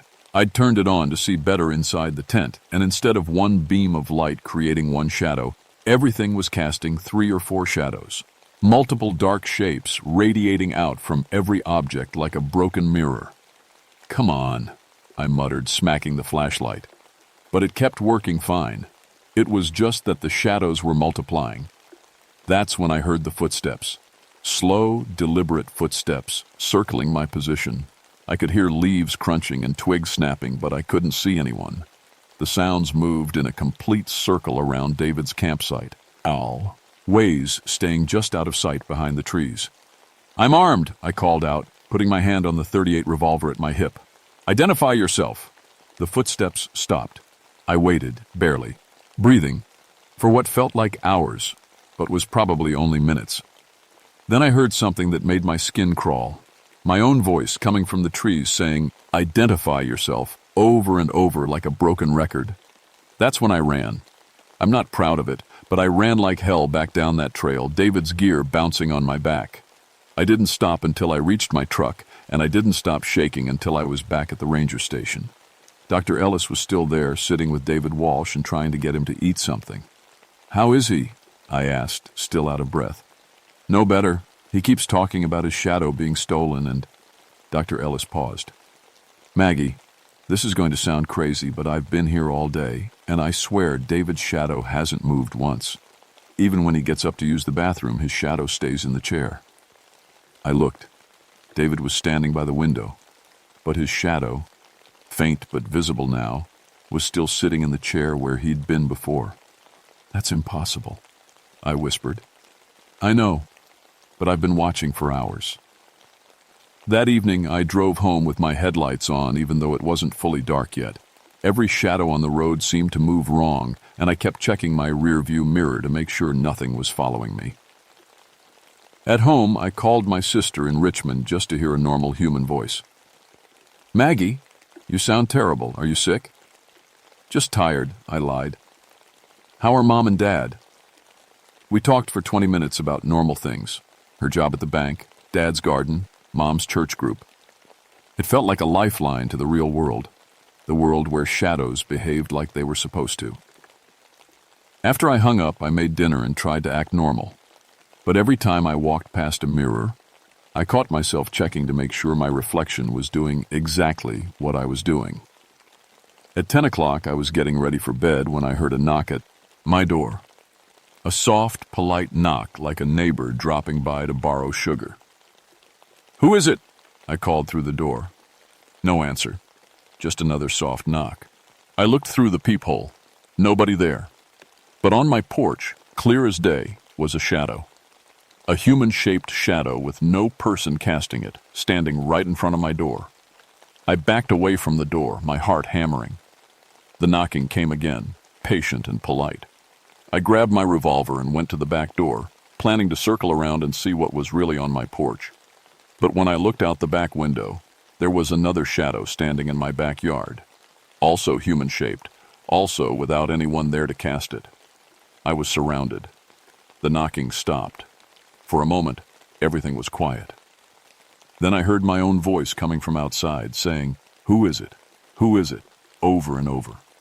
I spent that night sitting in my kitchen with every light in the house turned on, my gun in my lap, watching shadows that moved when they shouldn't, and praying for sunrise. When morning finally came, the shadows were gone. But when I looked in my bathroom mirror to brush my teeth, my reflection was brushing its hair. I wasn't brushing my hair. I was brushing my teeth. But my reflection, my own face looking back at me, was doing something different. That's when I knew this wasn't just some weird animal or crazy person playing games in the woods. This was something else entirely. Something that could steal shadows and make reflections lie. Something that was hunting in my mountains. I didn't sleep for the next 2 days. Every time I closed my eyes, I saw my reflection brushing its hair while I brushed my teeth. Dr. Ellis said it was stress and exhaustion, but Dr. Ellis hadn't seen what I'd seen. "You need to take some time off, Maggie," he told me on Wednesday morning. We were sitting in the ranger station, and David Walsh was still in the chair by the window, staring at nothing. His shadow had started moving again, but it was always a few seconds behind what David was actually doing.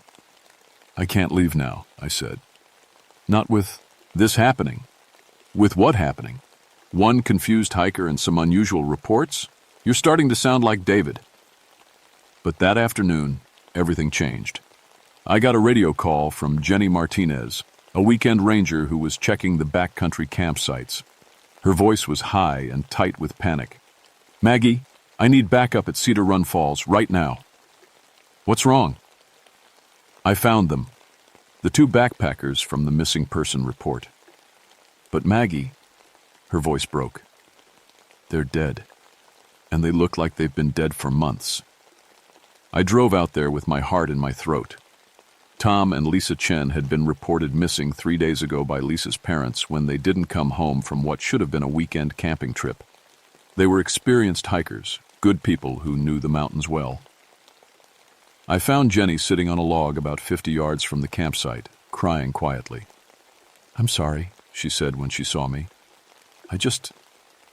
I've never seen anything like that." The Chen's tent was set up perfectly, just like David's had been. But Tom and Lisa were lying inside, and they looked like mummies. Their skin was gray and papery, their hair white as snow. They looked like they'd aged 50 years overnight. "How long have they been missing?" I asked Jenny. 3 days. "They look like they've been dead for weeks." "I know. I took photos and called for the coroner, but I already knew what he'd find. No signs of violence, no apparent cause of death. Just two healthy young people who had somehow aged to death in 3 days. While we waited for the coroner, I looked around their campsite. Like David's, everything was arranged in neat patterns. Their hiking boots were lined up in a perfect row. Their camping gear was sorted by size and color. And their cameras had rolls of film still in them. When I got the pictures developed later, they told a story that made my blood run cold. Day 1, normal camping photos. Tom and Lisa smiling by their tent, cooking dinner over a small camp stove. Day 2, the background started showing dark shapes, human-shaped shadows with no people to cast them. Day 3, Tom and Lisa looked tired, confused. In every photo, their own shadows were getting fainter and fainter. The last photo was taken with the camera's timer.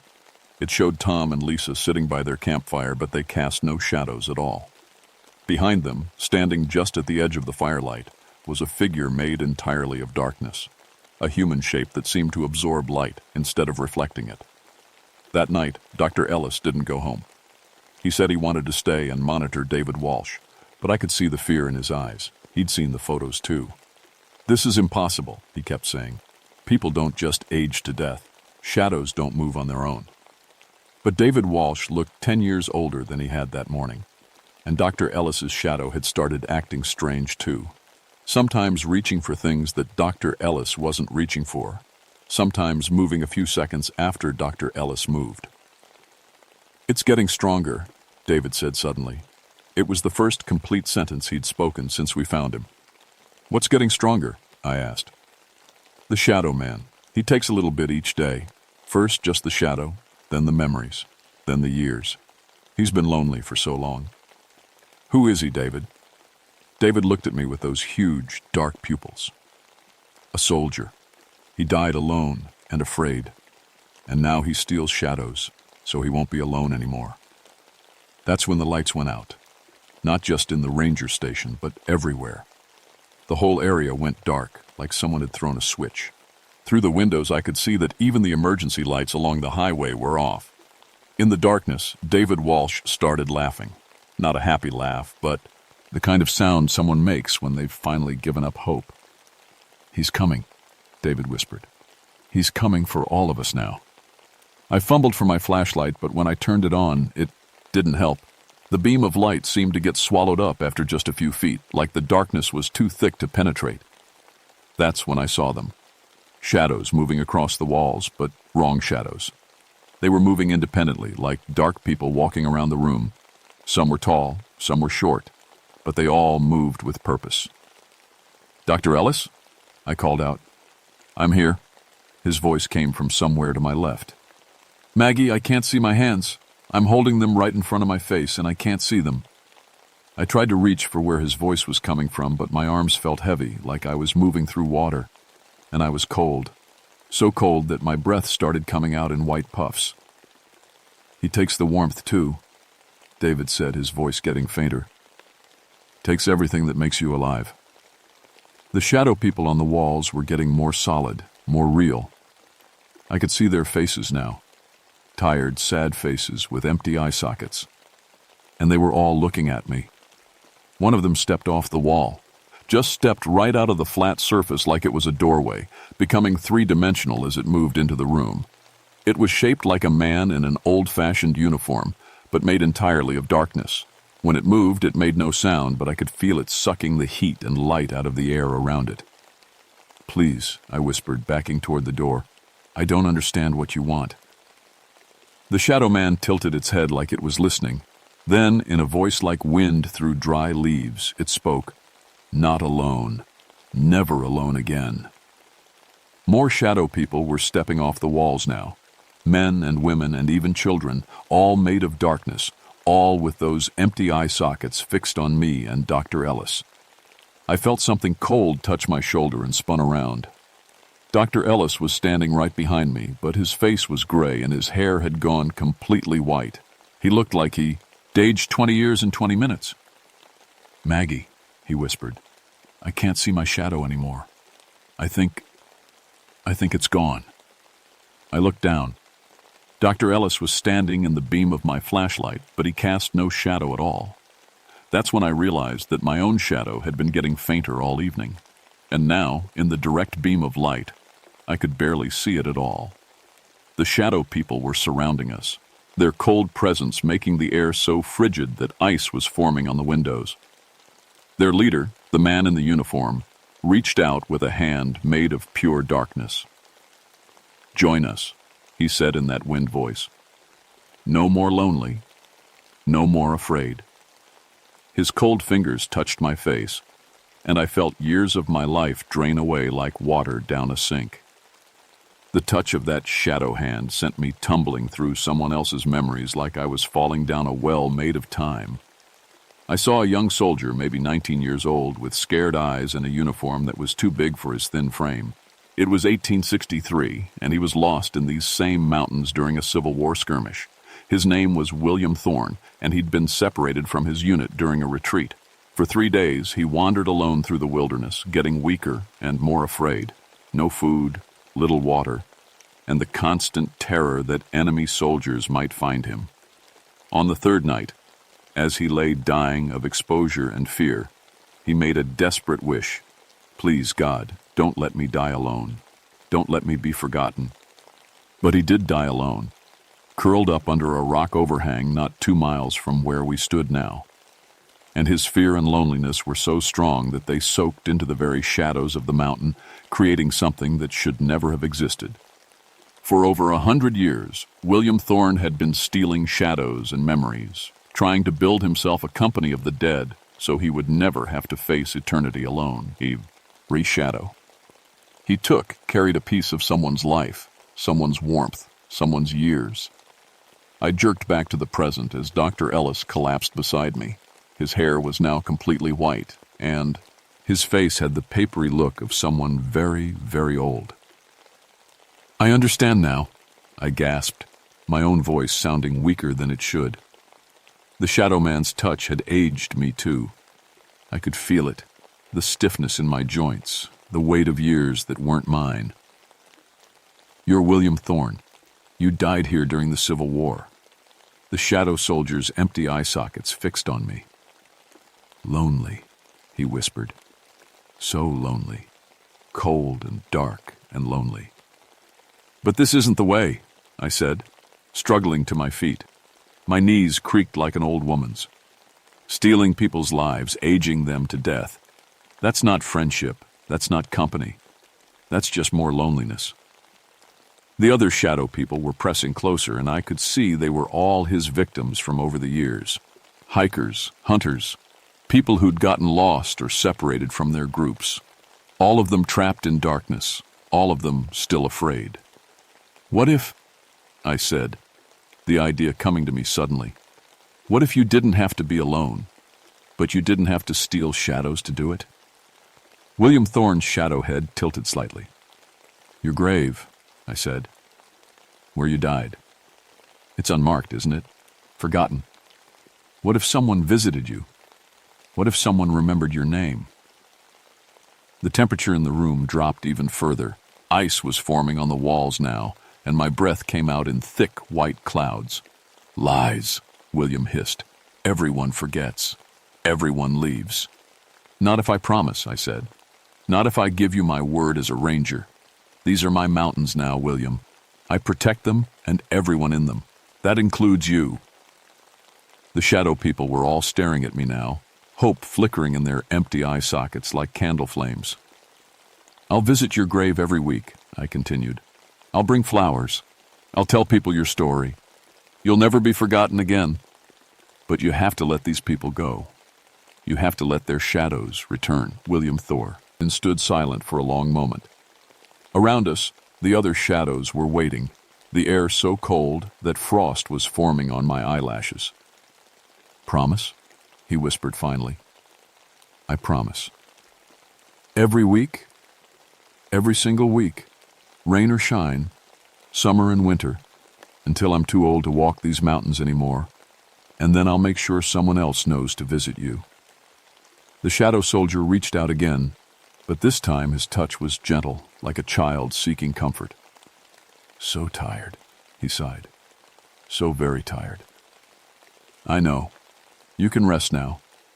You don't have to be alone anymore. The change happened all at once. The stolen shadows began flowing back to their owners like dark water finding its level. I felt my own shadow return, bringing with it the years that had been taken from me. Dr. Ellis gasped and sat up, color returning to his face. But the shadow people weren't disappearing, they were changing. The darkness was leaving them, replaced by a soft, peaceful light. I could see their real faces now, the faces they'd had in life, and they were smiling. William Thorne was the last to change. As the darkness left him, I saw the scared young man he'd really been, thin and frightened, but with kind eyes. "Thank you," he said in a voice like a summer breeze. "Thank you for remembering." The light grew brighter and brighter until I had to close my eyes. When I opened them again, the ranger station was back to normal. The lights were on, the temperature was normal, and David Walsh was sitting up in his chair, looking confused but healthy. "Where am I?" he asked. "What happened?" Dr. Ellis was examining his hands, flexing his fingers like he couldn't believe they worked properly. "I remember now," he said softly. "I remember losing my shadow, aging, feeling so cold. But it's like waking up from a nightmare." Outside, dawn was breaking over the mountains. The first real sunrise I'd seen in days, but I could feel the change in myself. My hair had gone silver white, and when I looked in the mirror, there were new lines around my eyes. The encounter had aged me about 10 years, permanently. A small price to pay for the lives that had been saved. The official report blamed everything on altitude sickness and mass hysteria. The coroner found that Tom and Lisa Chen had died of exposure and dehydration, even though their bodies told a different story. David Walsh was listed as suffering from severe psychological trauma and temporary amnesia. Dr. Ellis and I never talked about what really happened. We couldn't. Who would believe us? But I kept my promise. Every Tuesday morning, I hiked to a small clearing about 2 miles up the White Oak Canyon Trail. There's a rock overhang there, and underneath it is a pile of stones that marks where William Thorne died alone and afraid in 1863. I bring flowers, usually wildflowers, that I pick along the trail. Mountain laurel in the spring, black-eyed Susans in summer, goldenrod in the fall. In winter, I bring evergreen boughs, and I talk to him. I tell him about the park, about the hikers who come through, about the wildlife I've seen. I tell him that he's not forgotten, that someone knows his name and his story. The strange report stopped after that November. No more shadow people, no more unexplained aging, no more stolen shadows. The mountains went back to being just mountains, beautiful and peaceful and normal. Well, mostly normal. Sometimes, on overcast days near the old Civil War sites, shadows still behave a little strangely. They move just a fraction of a second slower than they should, or they seem a bit darker than normal. Park historians say it's just the way the light falls among the trees. But I know better. There are other places in these mountains where traumatic things happened. Other battlefields, other sites where people died alone and afraid. And sometimes I wonder if William Thorne wasn't the only one who couldn't let go. I'm 53 now, planning to retire in a few years. My hair is cotes, completely silver, and I tire more easily than I used to. The encounter with the Shadow Walker took more out of me than I like to admit, but I still love these mountains, and I still protect them. My replacement will be a young man named James Riley, fresh out of college with a degree in wildlife management. He's smart and eager and full of energy. Last week I started telling him about the history of the park, about the Civil War battles that were fought here, about the importance of remembering the people who died in these mountains. There's a grave I visit every Tuesday, I told him. Just a pile of stones up the White Oak Canyon Trail. A young soldier named William Thorne who died there in 1863. When I retire, I'd like someone to keep visiting him, to make sure he's not forgotten. James looked at me strangely, but he nodded. "Sure, Ranger Caldwell. I can do that." Good. Because I've learned that loneliness can be a terrible thing. It can twist and change people, make them do desperate things to avoid being alone. But remembering the dead, honoring their stories, visiting their graves, that's not just kindness. Sometimes it's protection. For all of us. Last Tuesday, when I brought fresh flowers to William's grave, I found something there that hadn't been there before. A single white rose, still damp with morning dew, lying on the pile of stones. I hadn't brought a white rose. I never bring white roses. But the rose was there, fresh and perfect and clearly placed with care. As I knelt to arrange my wildflowers next to it, I heard something that made me smile despite the chill that ran down my spine. A whispered thank you, carried on the mountain wind. I finished arranging the flowers and stood to leave. As I walked back down the trail, I could swear I saw a figure walking parallel to me through the trees, tall and thin, wearing what might have been an old military uniform. But when I turned to look directly, there was nothing there except shadows and morning light filtering through the bare branches. Some promises, I've learned, work both ways. I remember William Thorne, and in return, he watches over these mountains and the people who visit them. It's a good arrangement, one that benefits everyone. But I still carry multiple flashlights when I hike alone, and I still check mirrors carefully to make sure my reflection is doing exactly what I'm doing, because there are other battlefields in these mountains, other places where people died alone and afraid. And sometimes, on very dark nights when the fog rolls in thick and heavy, I hear footsteps that don't belong to any living thing. The shadow walker may be at rest, but the mountains hold many secrets, and some shadows, once freed, never quite learn how to behave the way they should. My name is Margaret Caldwell, and I've been protecting these mountains for 20 years now. Most days, it's the best job in the world. But some days, I remember that protection goes both ways, and that the dead sometimes protect the living just as much as the living remember the dead. Just last week, a solo hiker got lost on the old rag trail during a sudden fog. He wandered for hours, completely turned around, when a figure appeared out of the mist and led him back to the main trail. The hiker said the figure looked like a young man in an old-fashioned military uniform, but when he turned to thank his rescuer, no one was there. The hiker made it out safely. They always do now. William Thorne has learned a better way to keep from being alone. Instead of stealing shadows, he guides lost souls to safety. Instead of aging people to death, he helps them live. It's amazing what a little remembrance can do, what a few flowers and a weekly visit can accomplish. But I still warn every new ranger about hiking alone after dark. And I still tell them to carry extra batteries for their flashlights. Because, while William Thorne has found peace, these mountains are old and full of history. And sometimes, history has very long shadows indeed.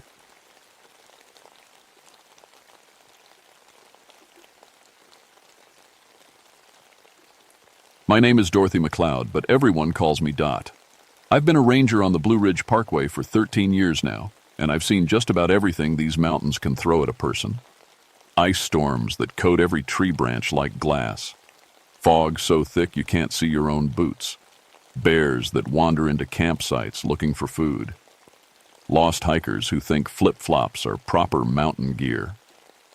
What I hadn't seen, until March of 1977, was something that made me question everything I thought I knew about these ancient hills.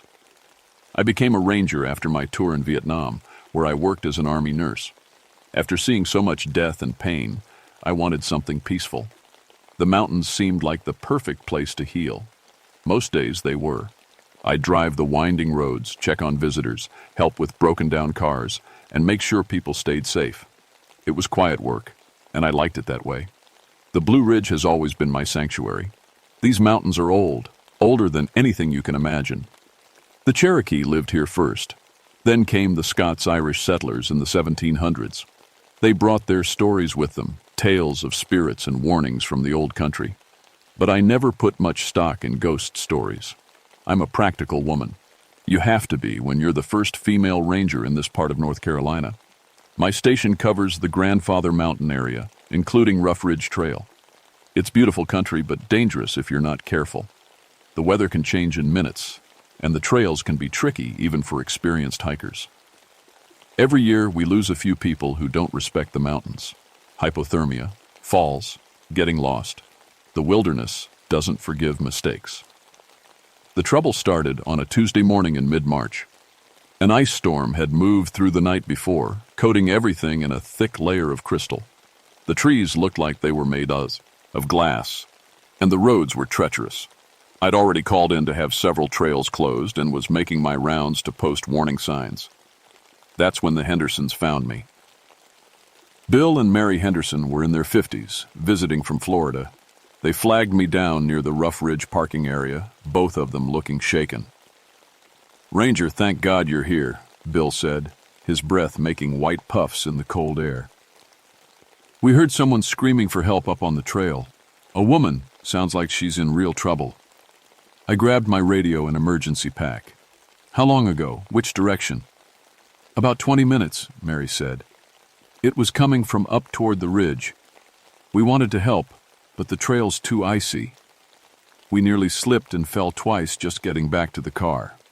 I listened carefully, but heard nothing except the wind through the ice-coated branches. "You folks head on down to Blowing Rock. I'll check it out." "Be careful," Mary called as I started up the trail. She sounded terrified. The ice made every step dangerous. My boots had good tread, but I still had to use my hiking poles for balance. The trees creaked ominously overhead, weighted down with ice. Every now and then, a branch would crack and fall, shattering like glass on the frozen ground. I'd been hiking for about 15 minutes when I heard it. A woman's voice, high and desperate, echoing across the mountain. "Help me!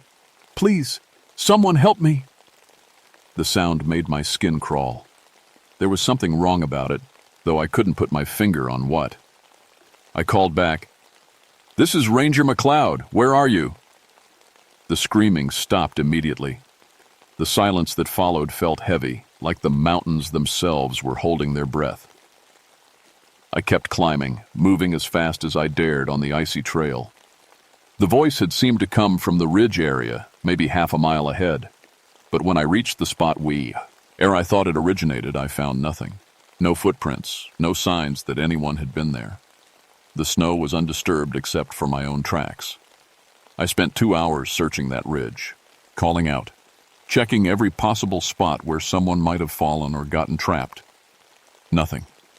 It was like the voice had come from thin air. That night, back at the ranger station, I filed my report. No evidence of distressed hiker on Rough Ridge Trail, possible echo effect from distant location. But even as I wrote it, I knew something was off.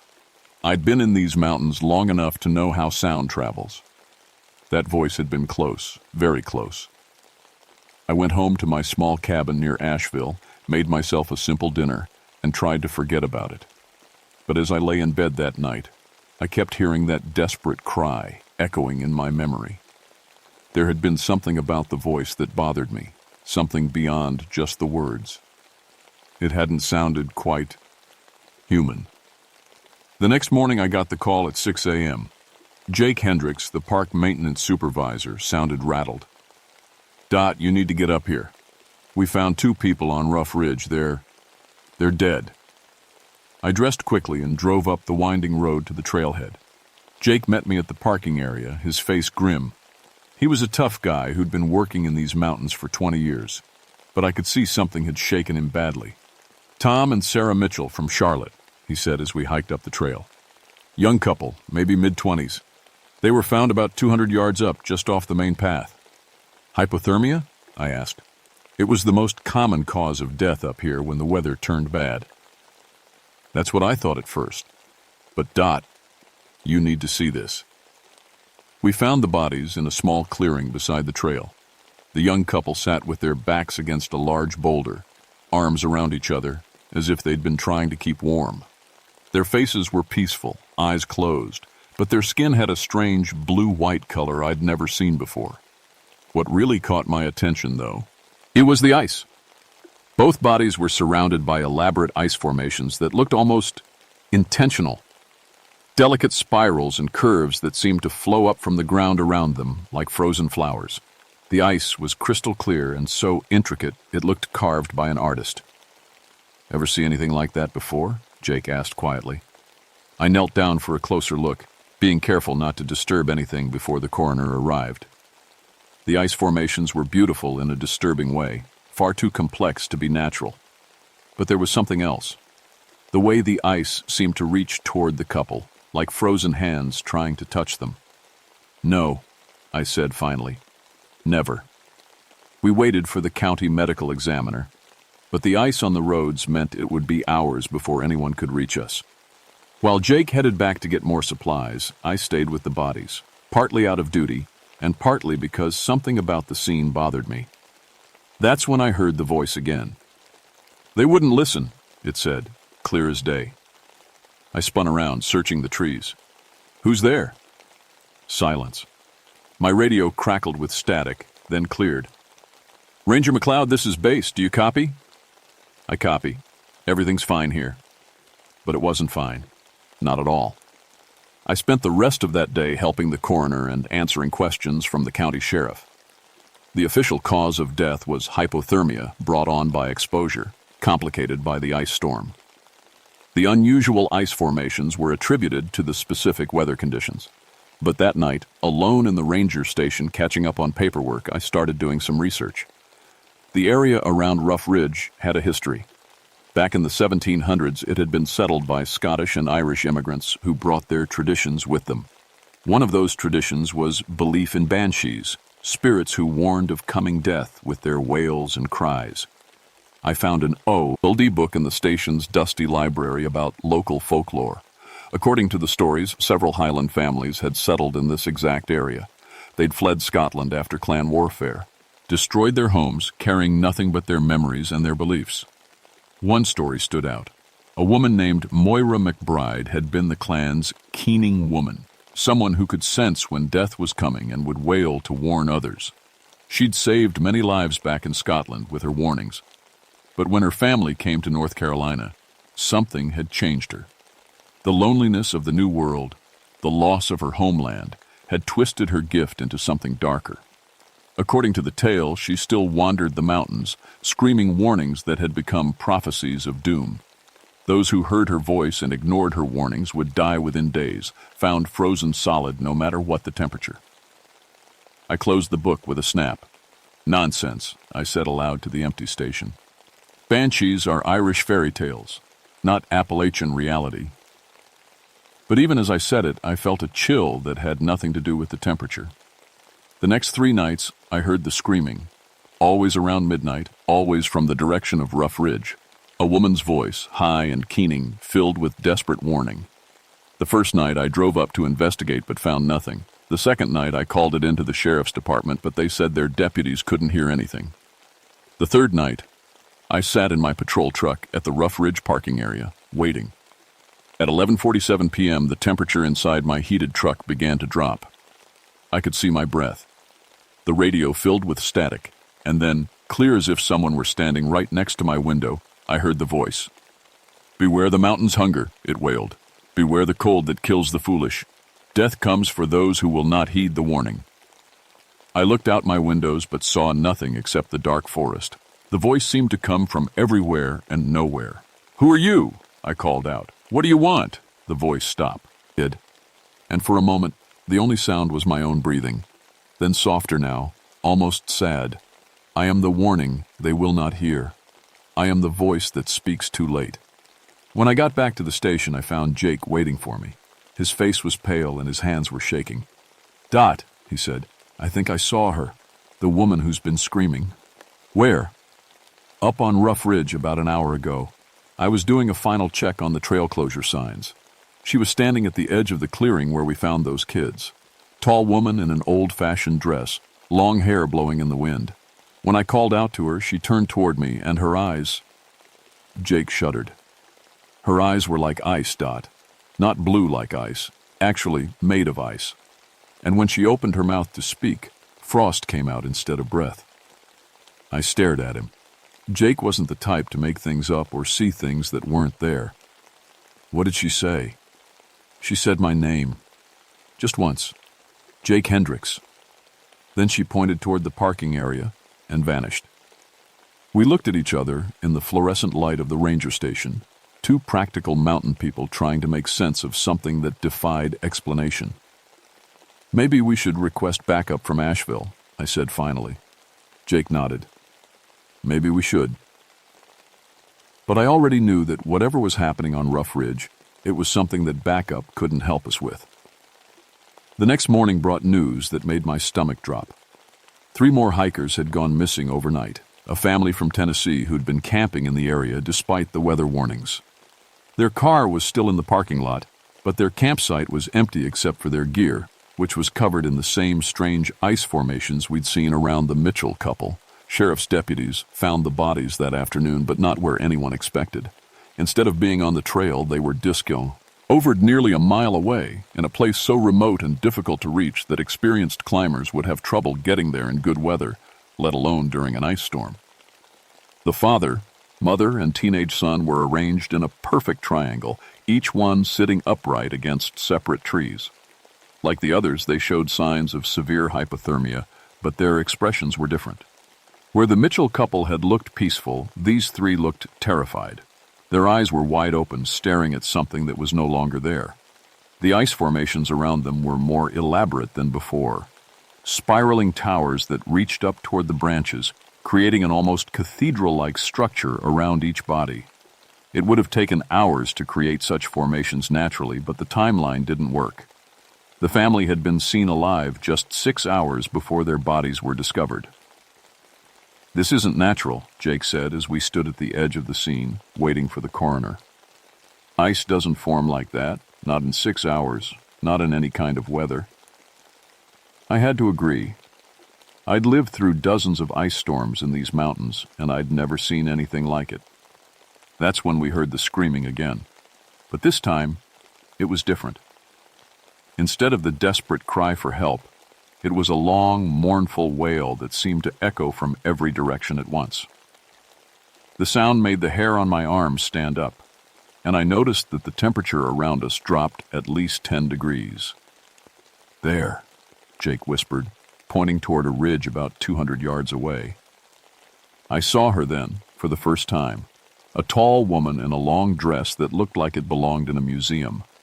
Her hair was long and dark, whipping in a wind that I couldn't feel where we stood. Even from that distance, I could see her pale skin and the way she seemed to shimmer, like heat waves but in reverse.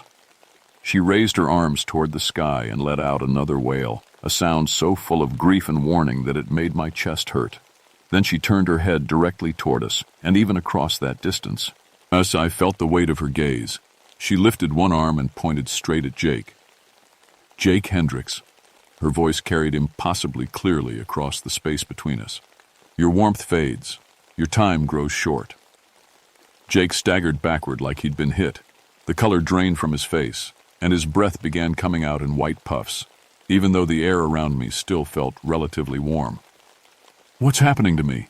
He gasped. I grabbed his arm and was shocked by how cold his skin felt through his jacket. We need to get you to a hospital. Now. But as I started to lead him back toward our vehicles, the woman's voice followed us. The mountain has claimed what the mountain will have. Those who do not heed the warning, join the cold forever.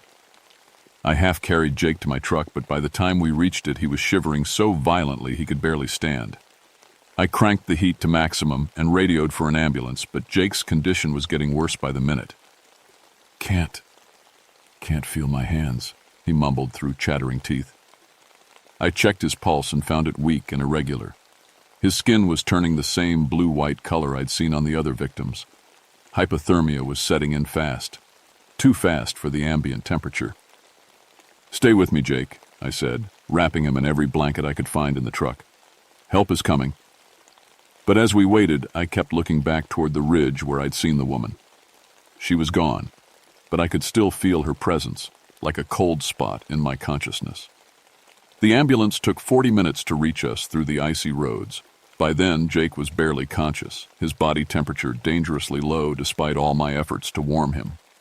The paramedics worked on him quickly, wrapping him in heated blankets and starting an IV. What happened to him? One of them asked as they loaded him into the ambulance. Exposure, I said, Becca. What else could I say? That a ghost had pointed at him and somehow drained all the heat from his body? That would get me a psychological evaluation and a forced retirement. I followed. the ambulance to the hospital in Boone, where Jake was admitted to intensive care. The doctors said his condition was consistent with severe hypothermia, but they couldn't explain how he'd gotten so cold so quickly. His core temperature was down to 89 degrees when he came in, Dr. Sarah Chen told me in the waiting room. That's life-threatening hypothermia, but according to your report, he was only exposed to the cold for about 30 minutes. The ice storm's been pretty severe, I said weakly. Even so, this degree of hypothermia usually takes hours of exposure. Has he been taking any medications that might affect his circulation? I shook my head. Jake was one of the healthiest people I knew. While Jake fought for his life in the ICU, I drove back to Rough Ridge. I needed to understand what was happening, and I had a feeling the answer was up on that mountain. The sun was setting as I reached the parking area, painting the ice-covered trees in shades of orange and gold. Beautiful and deadly, like everything else in these mountains. I hiked up to the spot where we'd found the family, my boots crunching on the frozen ground. The elaborate ice formations were still there, but they looked different in the fading light, more organic, almost like they were growing. As darkness fell, I set up a small camp at the edge of the clearing. If this woman, this entity, was going to appear again, I wanted to be ready. I had my emergency gear, my radio, and a thermos of hot coffee that I hoped would keep me warm. At 11:30, the temperature began to drop. At 11:45, I started seeing my breath. At midnight exactly, she appeared. This time, she was much closer, maybe 50 feet away, standing at the edge of the tree line. In the beam of my flashlight, she looked almost solid, but I could see the trees behind her through her body. She was tall, probably close to 6 feet, with long, dark hair that moved in a wind I couldn't feel. Her dress was from another century, heavy fabric with intricate patterns that looked Celtic. But it was her face that held my attention. She was beautiful in an otherworldly way, with high cheekbones and pale skin. But her eyes were the most unsettling thing I'd ever seen. Not just blue, but actually made of ice, reflecting my flashlight beam like mirrors. When she spoke, frost formed in the air around her words. "Dorothy McLeod," she said, and hearing my name in her voice made my blood run cold. "Daughter of the clans, you carry the old blood." "Who are you?" I managed to ask. "I am Moira McBride, keeper of warnings, speaker of truths. I came across the waters with my clan, but the new land changed me, twisted my gift into something darker." She took a step closer, and the temperature around me dropped another 10 degrees. For 200 years I have wandered these mountains trying to warn the foolish away from danger. But my warnings have become prophecies. My desire to save has become a hunger to claim. "The people who died, you killed them?" Her expression grew sad, and for a moment she looked almost human. "I warn them of the mountain's dangers, but they do not listen. The young man and woman, I told them the ice would claim them if they stayed. They laughed and called me a crazy old woman. The family with the child, I appeared to them in their tent and begged them to leave before the storm worsened. The father threw a stone at me." She raised her arms, and the ice formations around the clearing began to grow, spiraling upward like frozen vines. "When they ignore my warnings, the mountain's hunger grows. And I have become the mountain's mouth." I was starting to understand, but I was also starting to feel the cold seeping into my bones. "Jake Hendricks, will he die?" "That depends," she said, "on whether he heeds the warning." "What warning?" "The same warning I give to you, Dorothy McLeod. Leave this place. Do not return when the ice comes. The mountain is hungry, and I can no longer control what it feeds upon." As she spoke, I felt something changing in the air around us. The cold was becoming more than just temperature. It was becoming a presence, reaching into my chest and trying to freeze my heart. "And if I don't leave?" She smiled, and it was the saddest thing I'd ever seen. "Then you will join me in warning others, until the end of time." I should have left. Every instinct told me to get off that mountain, drive back to town, and never return to Rough Ridge again. But I couldn't abandon my post, and I couldn't abandon the people who might come after me. Someone needed to understand what was happening here, and I was starting to realize that someone was me. The next morning, Jake was better. His temperature had stabilized, and he was conscious, though still very weak. But when I visited him in the hospital, I noticed something that made my heart skip. His hair had turned completely white overnight. "The dreams," he whispered when I sat down beside his bed. "I keep having these dreams about the woman in the old dress. She's trying to tell me something, but I can't understand what." "What does she say?" "It's not English.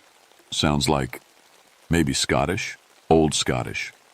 But in the dream, I understand it anyway." He gripped my hand with fingers that still felt cold. "She's not evil, Dot. She's trapped." That afternoon, I drove to the local library in Boone and asked to see their collection of Highland folklore. What I found changed everything I thought I understood about Moira McBride. According to the historical records, Moira hadn't just been a keening woman, she'd been a bean-sheedy, what the Irish call a banshee. But unlike the Hollywood version, banshees weren't harbingers of doom. They were protectors, family spirits who warned of genuine danger so people could avoid it. The problem was what had happened when her clan came to North Carolina. In Scotland, her warnings had been respected. People knew that when Moira wailed, it meant real danger was coming. Raiders, storms, disease. They would take precautions and lives would be saved. But in the New World, her warnings fell on deaf ears. The other settlers didn't understand the old ways. They saw a woman in strange clothes making strange sounds and dismissed her as mad. When people died because they hadn't heeded her warnings, her spirit became twisted with grief and frustration. The more people ignored her, the more desperate she became. And the more desperate she became, the more the mountain itself, this ancient, powerful place, responded to her anguish. Her protective instincts had become predatory. She was no longer just warning of danger, she was becoming the danger herself. But there was something else in the records, a detail that made my hands shake as I read it. Moira McBride had been married to a man named Duncan MacLeod. MacLeod, my family name. I drove back up to Rough Ridge that evening, my mind reeling. If the records were right, if I really was descended from Moira's family, then maybe I could reach her. Maybe I could find a way to break this cycle. The weather was getting worse. Another ice storm was moving in, and I could see the temperature dropping as the sun set. I parked at the trailhead and hiked up to the clearing where I'd first seen her, my breath forming white clouds in the frigid air. I didn't have to wait long. As soon as full darkness fell, she appeared. But this time, she wasn't alone.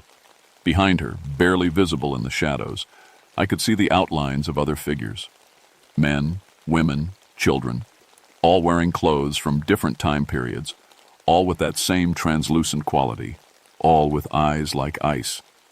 "You came back," Moira said, her voice carrying easily across the clearing. "I hoped you would not. These are the people you couldn't save," I said, gesturing toward the figures behind her. She nodded sadly.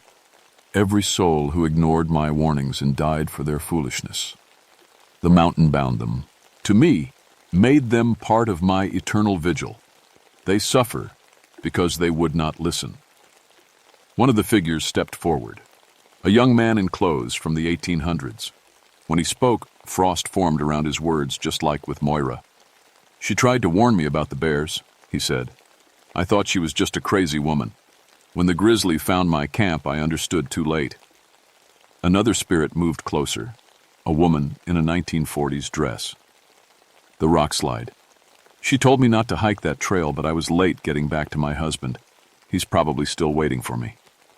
More voices joined in, a chorus of regret and warning. The flash flood, the blizzard, the wolf pack, the poisonous plants. I looked at Moira, understanding flooding through me. "You really were trying to save them." "But I am no longer the protector I once was," she said. "The mountain's hunger has made me its servant. When people ignore my warnings now, I cannot simply let them go. The cold calls to them, draws them to their doom, and I have become the cold." The temperature around us was dropping rapidly now. I could feel it seeping through my winter gear, reaching for my bones. "There has to be a way to break this cycle," I said. "There is," Moira replied. "But the price is higher than you know." "Tell me." She moved closer, and with each step the cold intensified. "Someone must take my place. Someone with the blood of the clans. Someone who understands the weight of responsibility. Someone who will warn others and be believed." I felt the truth of it settling in my stomach like a stone. "You want me to become the new Bean Sheehy?" "Not want, child, need. The mountain will not release me unless another takes the burden. And if no one does..." Behind her, the other spirits began to wail, a sound so full of anguish that it made my heart ache. "The hunger will spread," she continued. "Other mountains, other places. The cold will claim everything it touches, and the warnings will become meaningless prophecies of doom." I thought about Jake in the hospital, his hair white from his brief encounter with this force. I thought about the families who had died, the fear in their eyes. I thought about all the people who would come after, who would hike these trails and camp in these mountains, never knowing the danger that waited for them. "If I agree," I said slowly, "what happens to you?" "I find rest at last. The mountain releases me to join my Duncan in whatever comes after." For the first time since I'd seen her, Moira smiled genuinely. "I have been so very tired for so very long." The cold was becoming unbearable now. I could feel it reaching into my chest, slowing my heartbeat, clouding my thoughts. But I also felt something else, a sense of rightness, of purpose, that I'd never experienced before. How do I know people will listen to me? How do I know I won't become like you, trapped and twisted? "Because you have something I did not," she said. "You have the respect of your people. You wear the uniform, carry the authority. When Ranger McLeod warns of danger, people listen. And because you choose this willingly, understanding the burden, the mountain cannot corrupt your purpose." I looked around at the spirits gathered in the clearing, dozens of souls trapped by their own stubbornness and pride. Then I looked at Moira, this ancient woman who had carried the weight of protecting others for so long that it had nearly destroyed her. "Will I be able to save them?" I asked, nodding toward the other spirits. "That will depend on you," she said. "A true Bean-She protects all souls, even those who made poor choices." I closed my eyes and made my decision. I accept. The change was immediate and overwhelming. Power flooded through me. Not the aggressive, hungry power I'd felt from the mountain, but something older and more purposeful. I could suddenly sense every living thing for miles around, the deer hiding in the forest, the few brave birds that hadn't fled south, the hibernating bears in their dens. More importantly, I could sense the dangers that threatened them, ice-weakened branches that would fall, unstable ground that would shift, weather patterns that would bring deadly storms. When I opened my eyes, Moira was already fading. "Thank you," she whispered. "Take care of them." She gestured toward the other spirits, and as she disappeared, I felt their burdens settle onto my shoulders. Not a crushing weight, but a responsibility I knew I could carry. The spirits looked at me with hope for the first time in decades. "What do we do now?" asked the young man who'd been killed by the bear. "Now," I said, feeling the power of the Bean-She flowing through my words, "we protect people the right way." The transformation wasn't as dramatic as I'd expected. I didn't become a ghostly figure doomed to wander the mountains. Instead, I remained very much alive, very much human, but with abilities I was still learning to understand. I could sense danger before it happened. I could feel when weather was going to turn deadly, when trails were about to become unstable, when wildlife was agitated enough to be a threat. Most importantly, when I warned people about these dangers, they listened. There was something in my voice now, an authority that came from the mountains themselves that made people take my warnings seriously. Jake recovered fully from his hypothermia, though his hair stayed white. When he came back to work a month later, He noticed the change in me immediately. "You're different," he said as we stood at the rough ridge overlook, watching tourists enjoy the spring weather. "Calmer, like you found your purpose." I smiled. He had no idea how right he was. "The screaming stopped," he added.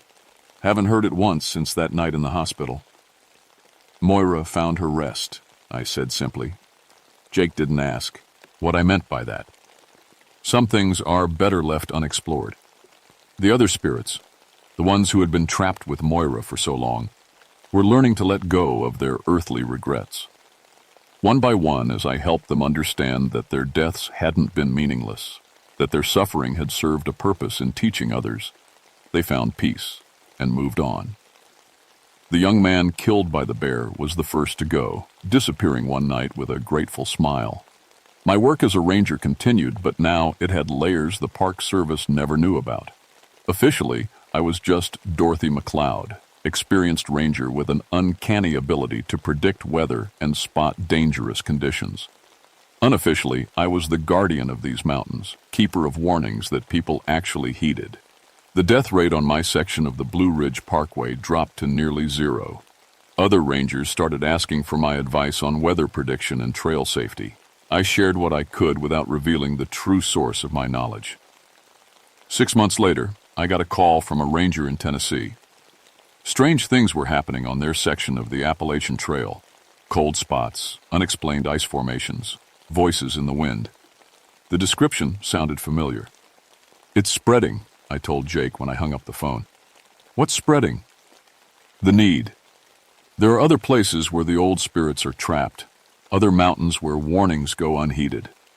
I looked out the window toward the distant ridges. "I think I might need to take some vacation time." That autumn, I requested a transfer to a position that would let me travel between different sections of the Appalachian Range. The Park Service was happy to have a ranger with my safety record working on a larger scale. I found her in the Great Smoky Mountains, another being she, this one a Cherokee woman who had been trying to warn her people about Europe and diseases for over 200 years. Like Moira, she had been twisted by centuries of being ignored and dismissed. Like Moira, she was ready to rest. The pattern repeated in Virginia, West Virginia, and Pennsylvania. Ancient spirits, protectors who had become predators, guardians whose warnings had become curses. Each time, I offered to take their burden, and each time, they found the peace they'd been seeking for centuries. But I wasn't accumulating these burdens alone. With each spirit I helped, I gained allies, other guardians who understood the true purpose of our calling. We formed a network of protection that stretched across the entire Appalachian Range, watching over hikers and campers, warning them away from real dangers, keeping the mountains safe for those who respected them. People started calling it the McLeod effect, the way dangerous weather always seemed to be predicted just in time, the way rock slides and flash floods always seemed to happen just after trails were closed, the way wildlife encounters dropped to almost nothing in areas where I worked. I let them think it was just good ranger work and better weather prediction. The truth was something they weren't ready to understand. On quiet evenings at Rough Ridge, I sometimes saw Moira one more time. Not trapped and anguished like before, but peaceful, standing beside a tall man in Highland dress who could only be her Duncan. They would wave to me across the clearing, a gesture of gratitude and farewell, before fading into the mountain mist. The old spirits were finding rest, but new dangers were always emerging. Climate change was making weather more unpredictable. More people were visiting the mountains with less experience and preparation. The need for protection, for warnings that would be heeded, was greater than ever. But I was no longer alone in this work. Across the Appalachian Range, other rangers were developing the same intuitive understanding of their territories. Some were descendants of the old families like me. Others were simply people who loved the mountains, enough to accept the responsibility of protecting them. We didn't talk about it openly. There are some things the Park Service is better off not knowing. But we shared information, covered each other's territories when needed, and made sure that no dangerous situation went unaddressed. 20 years later, I'm still at my post, though I've trained successors who understand both the visible and invisible aspects of mountain safety. The Blue Ridge Parkway is safer now than it's ever been, not just because of better equipment and training, but because the mountains themselves have guardians who truly understand what it means to protect people. Sometimes, on foggy nights when the conditions are just right, visitors to Grandfather Mountain report hearing the distant sound of bagpipes echoing through the valleys. They think it's just the wind playing tricks with their ears, but I know better. It's the sound of the Highland clans at rest, finally at peace in their new home across the waters. Moira and Duncan, reunited at last, playing the old songs for those who still remember the true meaning of the mountains. And sometimes, when I'm doing my evening rounds and the mist is thick enough to hide secrets, I hear my own name carried on that music. Not a warning this time, but a welcome. A reminder that I chose this path willingly and that the choice was right. The mountains are safe now. The warnings are heard. The old spirits rest in peace. But I remain vigilant because the mountains are eternal, and there will always be those who need protection from dangers they cannot see or understand. My name is Dorothy McLeod, and I am the guardian of these ancient hills. When I warn you to turn back, to seek shelter, to respect the power of the wilderness, you would be wise to listen. The Beanshi protects those who respect the mountains, but for those who ignore the warnings, well, the mountains are patient and they have a very long memory. And now somewhere on a ridge in North Carolina, if you listen carefully on a foggy night, you might hear the sound of bagpipes carried on the wind. A reminder that some guardians never truly leave their post, and some warnings echo through eternity. The mountain screamer no longer screams in anguish. Now she sings lullabies to keep the mountains peaceful, and her voice carries the wisdom of centuries to those who have ears to hear. But she still watches. She always watches. And she always will.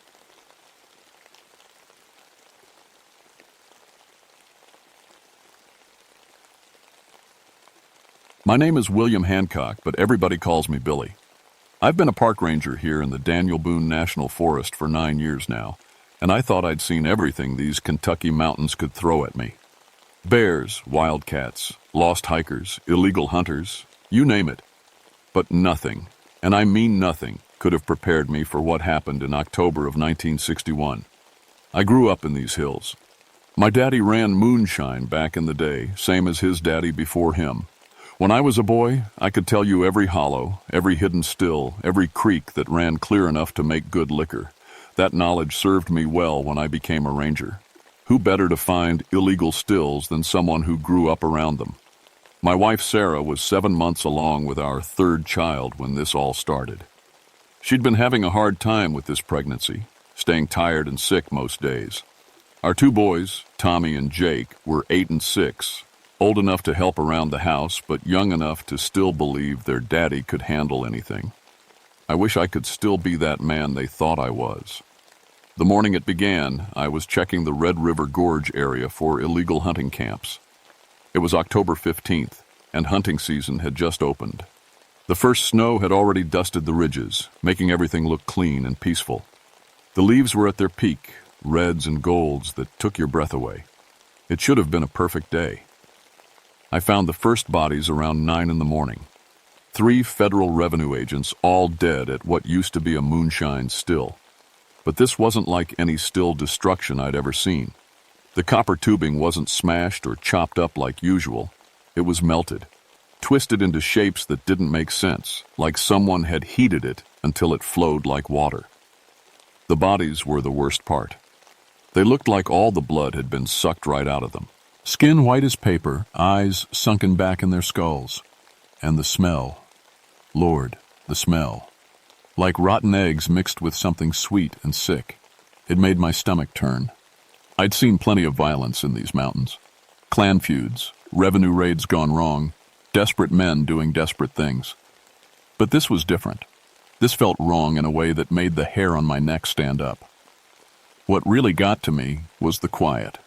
No birds singing, no insects buzzing, nothing. Even the wind seemed afraid to blow through that hollow. I'd been in the woods my whole life, and I'd never heard silence like that. It was like the very earth was holding its breath. I radioed headquarters and told them what I'd found. They said they'd send backup and told me to secure the scene. So I waited, smoking cigarettes and trying not to look too close at those poor boys' faces. They couldn't have been much older than me. That's when I noticed my watch had stopped. The second hand was just sitting there, not moving. I tapped the face, shook my wrist, but nothing. It had been running fine that morning when I left the house. Then I saw the trees. Every oak, maple, and pine within 50 yards of the still was dying. Leaves brown and curled, bark peeling off in chunks. Some of the smaller saplings looked like they'd been hit with poison. In all my years, I'd never seen anything kill forest like that. By the time the backup arrived, 2 other rangers and a federal agent named Thompson, I was ready to get out of that hollow. But Thompson wanted to investigate further. He was a thin, nervous man from Lexington, all business and no sense about the mountains. "Ranger Hancock," he said, studying the melted copper. "What do you make of this equipment damage?" I looked at it again, really looked. The metal wasn't just melted, it was twisted into patterns. Almost like someone had been writing with it while it was liquid hot. But that was impossible. You'd need temperatures that would burn down the whole forest. "I don't rightly know," I told him. "Never seen copper bend like that." "Any idea who might have done this? Local families with a grudge against federal agents?" I thought about that. There were plenty of folks in these mountains who didn't care for revenue men, my own family included. But this wasn't mountain justice. This was something else entirely. "Agent Thompson," I said, "I've lived here all my life. I know every family, every feud, every man who ever ran liquor through these hills. This ain't the work of any person I know." He wrote something in his little notebook. "Well, someone did this, and I intend to find out who." I wanted to tell him that maybe some things were better left alone, that these mountains had secrets older than the government, older than the revenue service, older than any law written by men in suits. But city folk don't listen to talk like that. They think mountain people are just superstitious. As we walked back to our vehicles, I caught myself looking over my shoulder every few steps. The feeling of being watched was so strong I could taste it. But every time I turned around, there was nothing there but dead trees and shadows that seemed too dark for midday. That night, I sat on my porch with Sarah, telling her about my day, but leaving out the worst parts. She had enough to worry about with the baby coming. The boys played in the yard while we talked, their laughter mixing with the evening sounds of crickets and tree frogs. "Billy," Sarah said, resting her hand on her belly, "you be careful out there. I've got a bad feeling about something." "What kind of feeling?" "Hard to say. Like a storm coming, but not the weather kind." I kissed her forehead and told her not to worry. But as I watched the boys chase fireflies in the growing dark, I couldn't shake the memory of that hollow, the silence, the dead trees, the way my watch had stopped like time itself was afraid to pass through that place.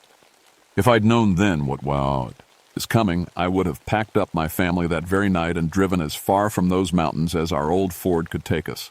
But I didn't know. And by the time I understood what we were dealing with, it was already too late to run. 3 days passed before I had to go back to the Red River Gorge. 3 peaceful days where I almost convinced myself that what I'd seen was just bad liquor and worse luck. Almost. Thompson had been busy those 3 days, questioning locals and tracking down anyone who might have known about the still. He was making people nervous, asking too many questions about things mountain folk preferred to keep private. I tried to warn him that pushing too hard might cause more problems than it solved, but he wouldn't listen. "Ranger Hancock," he said when we met at the ranger station that morning, "I need you to show me the other known still locations in this area. If someone's targeting federal operations, we need to check every site." I didn't like it, but it was my job. So I led him deeper into the gorge to places most people couldn't find if they had a map and a compass.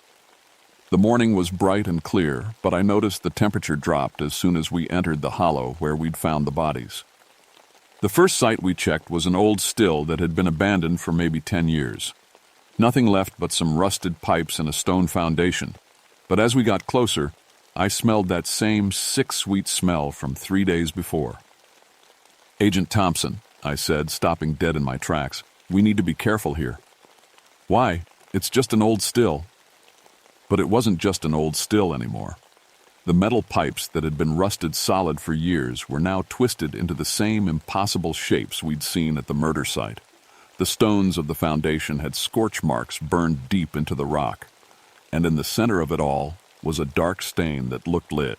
Key blood but smelled like sulfur. "This is fresh," I told Thompson. "This happened recent." He knelt down to examine the blood stain, pulling out his camera to take pictures. "Have you ever seen anything like this before?" I was about to say no when I remembered something my grandfather told me years ago. A story about a moonshiner named Ezekiel Caudle who got killed in a federal raid back in 1932. Grandpa said Ezekiel swore with his dying breath that he'd never let the government destroy what he'd built. Said he'd come back from hell itself to protect his stills. But that was just an old story, mountain folklore, the kind of tale old men told to scare children away from dangerous places. "Ranger Hancock?" Thompson was staring at me. "You look like you've seen a ghost." "Just thinking," I said. "Maybe we should head back." That's when we heard the sound. It started low, like wind through a cave, but there wasn't any wind that day. Then it got louder, turning into something that might have been crying or might have been laughing. It seemed to come from everywhere at once, the trees, the rocks, the very air around us. Thompson had gone pale. "What is that?" Before I could answer, the temperature dropped another 20 degrees in the space of a few seconds. Our breath started showing in little white puffs, and ice began forming on the nearby creek. Then we saw the flames. Blue flames, dancing in the air about 10 feet away from us. No fuel, no source, just fire hanging in the air like it was painted there. They moved like they were alive, reaching toward us, then pulling back, almost like they were curious. "Jesus Christ," Thompson whispered, fumbling for his gun. "Don't," I said, grabbing his arm. "Don't make it angry." The flames pulsed brighter, and suddenly there was a shape inside them. A man-shaped shadow, tall and thin, missing the left side of his face. The shadow raised one arm, pointing directly at Thompson.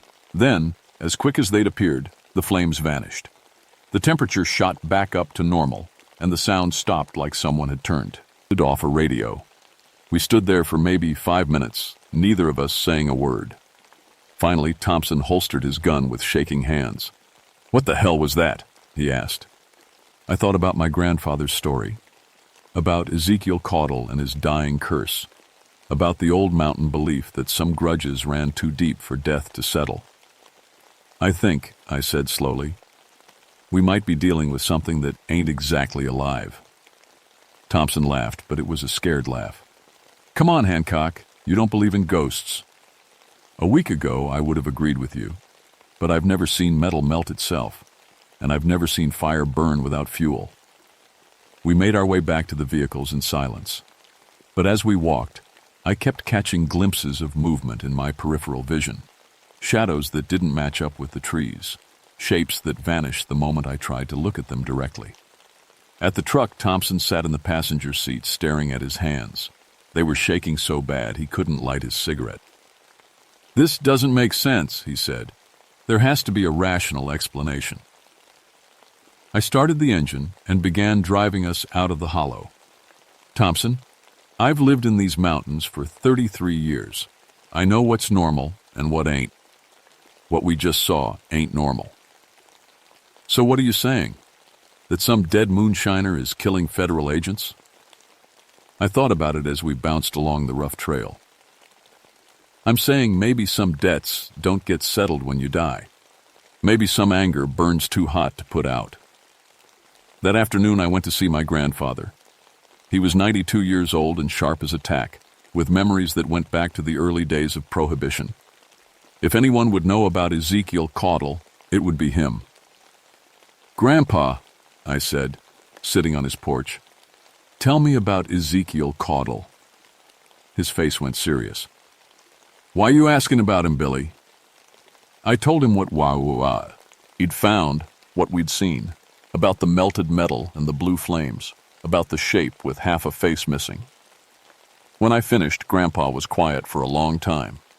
Finally, he spit tobacco. juice into his coffee can, and looked at me with eyes that had seen too much. Ezekiel Caudle was the finest moonshiner these mountains ever produced, he said. Could make liquor so smooth it was like drinking liquid silk. But he was also the angriest man I ever knew. Hated the government, hated the revenue agents, hated anyone who tried to tell him what he could and couldn't do. What happened to him? Federal raid in the winter of '32. They came for his still, but Ezekiel wouldn't give up without a fight. Shot 3 agents before they got him. But here's the thing. When they finally cornered him, they say he was standing right next to his still, holding a torch. Told them if he couldn't have his operation, nobody could. Grandpa paused to take a drink of water. His hands weren't shaking, but I could see he was troubled. They shot him, Billy. Shot him dead while he was holding that torch. The flame fell into a puddle of pure alcohol, and the whole still went up like a bomb. Burned so hot it melted the copper pipes and scorched the rock. Ezekiel's body was burned so bad they couldn't even tell where the bullet holes were. Where's he buried? That's just it. He ain't. Never found enough of him to bury. They say his spirit went into those flames, and on certain nights you can still see him walking between the old still sites, looking for revenue agents to settle the score. I felt a chill that had nothing to do with the weather. Grandpa, you think that's what we're dealing with? He nodded slowly. I think Ezekiel Caudle is back, and he's got 30 years of anger built up inside him. And Billy, if I were you, I'd stay away from those hollows. Some fights are too old and too mean for the living to get involved in. But I couldn't stay away. It was my job to protect those mountains and the people in them, even if one of the things I needed to protect them from had been dead for nearly 30 years. That night, I held Sarah a little closer and listened to my boys breathing in their beds. I had the feeling that something was coming, something that would test everything I thought I knew about life and death and the spaces in between. I just didn't know how right I was. The second attack happened 4 days later, and this time I was there when it started. Thompson had convinced his superiors to send more agents to investigate what they were calling domestic terrorism against federal operations. 6 men arrived from Louisville, all armed with the latest equipment and absolutely no understanding of what they were walking into. I tried to warn them, told them about what Thompson and I had seen, about the blue flames and the impossible heat that could melt copper. They looked at me like I was some backwoods fool telling ghost stories to cover up for local criminals. Ranger Hancock, said Agent Morrison, their leader, we appreciate your cooperation, but we don't need mountain folklore to solve federal crimes. What we need are facts, evidence, and arrests. So I took them to the stills. All of them. Every location I knew about in a 20-mile radius. By evening, we'd covered 8 sites, and 7 of them showed signs of the same impossible melting. The agents took photographs, collected samples, and made notes. But I could see they were getting nervous. The 8th site was different. It was an active still, hidden deep in a hollow that most people couldn't find if their lives depended on it. I'd known about it for years, but looked the other way. The old man who ran it, Jasper Caudle, was just trying to make ends meet, and his liquor was so good it was practically medicine. But when we got there, Jasper's still was gone. Not destroyed, not abandoned, gone, like it had never existed. In its place was a circle of dead earth abbot, out 30 feet across. Nothing would grow there, not even weeds. And in the center of the circle was something that made my blood run cold. It was Jasper himself, or what was left of him. He was sitting against a tree, looking for all the world like he'd just decided to take a nap. But when Morrison went to check on him, we realized the truth. Every drop of blood had been drained from his body. His skin was paper white and stretched tight over his bones. His eyes were wide open, staring at something the rest of us couldn't see. Jesus, whispered Agent Collins, the youngest of the group. What did this to him? I knelt down next to Jasper's body, being careful not to disturb anything. That's when I noticed his hands. They were burned, not from fire but from cold. The skin was blackened and cracked like he'd grabbed onto something so cold it froze the flesh right off his bones. Morrison, I said, we need to get out of here. Now. Why? This is a crime scene. We need to document everything. Because whoever did this might still be around. As if my words were a signal, the temperature started dropping. Fast. In the space of 30 seconds, it went from a pleasant October evening to colder than a January night. Our breath began showing, and ice started forming on the creek. Then came the sound, that low moaning that seemed to come from everywhere at once. But this time it was louder, angrier, like whatever was making it had been disturbed and wasn't happy about it. "What is that?" Morrison had his gun out, spinning around trying to find a target. The blue flames appeared then, but not just a few like before. Dozens of them dancing through the trees around us. They moved like they were alive, circling us, getting closer with each pass. "Nobody move," I said as quietly as I could. "Don't run. Don't shoot. Don't do anything to make it mad." But Agent Collins panicked. He started shooting at the flames, his bullets passing right through them without effect. The moment his gun went off, every flame in the circle flared brighter. That's when we saw him. Easy. Keel Caudle stepped out of the largest flame like he was walking through a doorway. He was tall and thin, dressed in overalls that looked like they'd been burned and reformed 100 times. The left side of his face was gone, showing charred bone underneath. His eyes were holes filled with blue fire.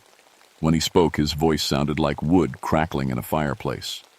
"More government men," he said, looking at each of us in turn. "Come to steal what ain't theirs. Come to destroy what took generations to build." Morrison tried to shoot him. The bullets passed right through Caudle's body like he was made of smoke. Caudle laughed, and the sound made icicles form on the nearby branches. "You can't kill what's already dead," Caudle said. Then he raised his right hand. Collins screamed as his jacket burst into flames. Not normal flames, blue fire that burned without consuming. The man rolled on the ground, beating at the flames, but they wouldn't go out. Morrison and the other agents opened fire, but their bullets did nothing. "Stop!" I shouted, stepping between Caudle and Collins. "He's just a boy. He don't know no better." Caudle's fiery gaze fixed on me. "You're Hancock, Billy Hancock. Your granddaddy knew me." "Yes, sir, he did. And he told me you were an honorable man, a man who protected his family and his trade." The flames on Collins flickered and went out. The young agent curled up on the ground, whimpering but alive. "Honorable," Caudle repeated. "They shot me down like a dog for protecting what was mine. 30 years I've been waiting for justice." "This ain't justice," I said, gesturing toward Jasper's body. "This is just killing. He was stealing from my stills, using my recipes, my territory. Jasper Caudle was your great-nephew, your own blood." For a moment, the fire in Caudle's eyes flickered. "Jasper, your brother Thomas's grandson. He was make it, selling liquor to feed his family just like you did." The flames around us began to dim. Caudle looked confused, lost. I thought they were all gone. All my people." "They're not gone.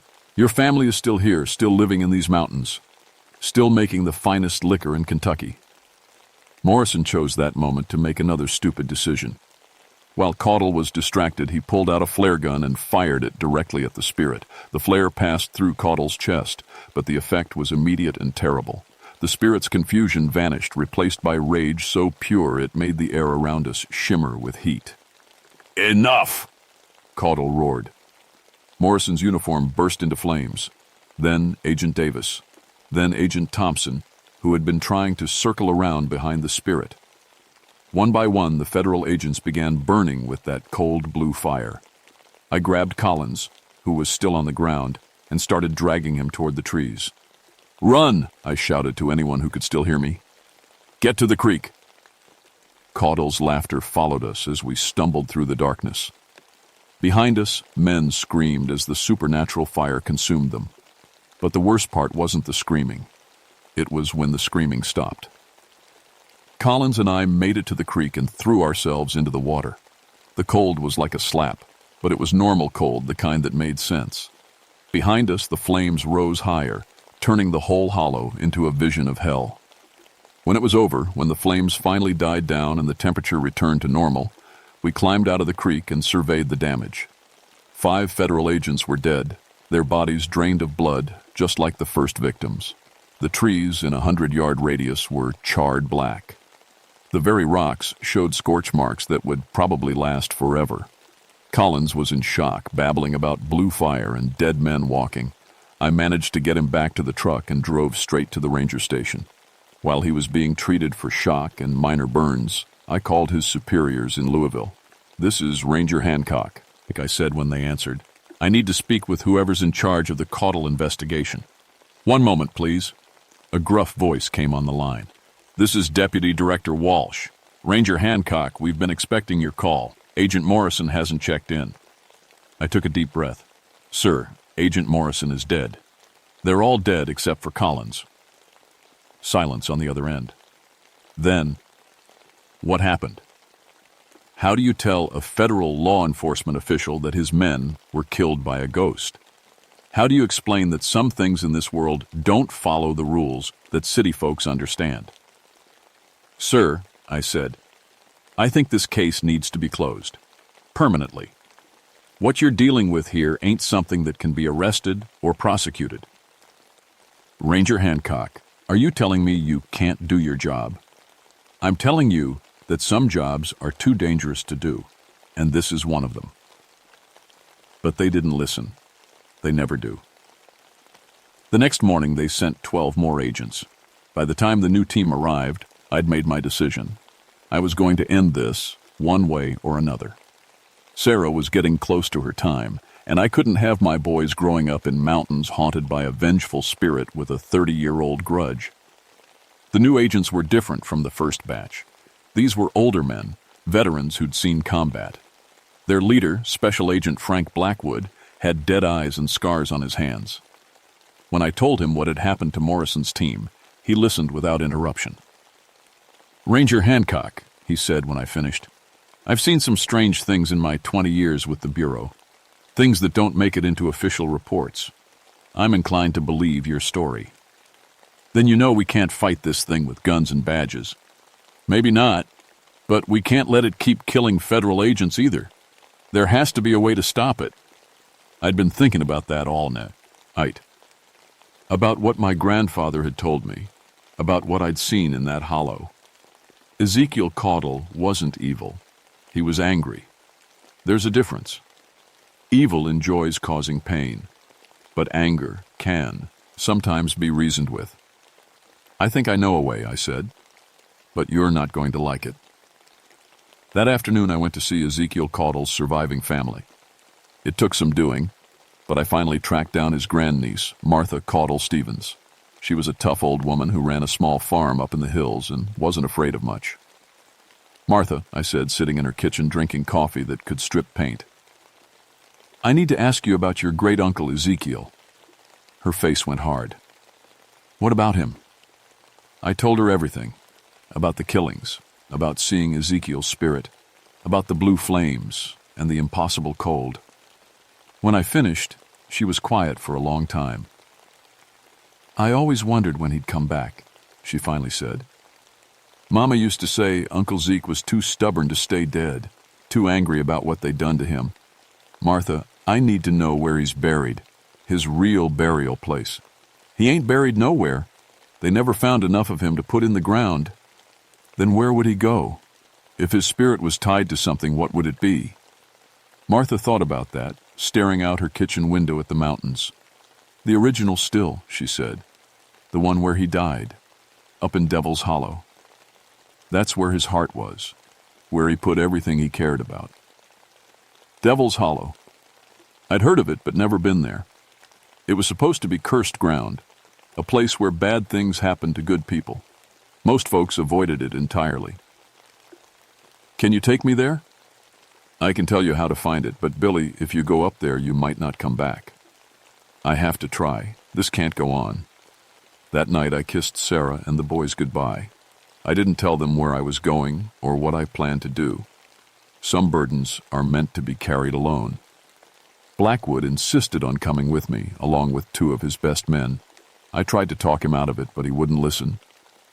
"If this Hing has been killing federal agents," he said, "then it's federal business." We climbed into Devil's Hollow just before dawn.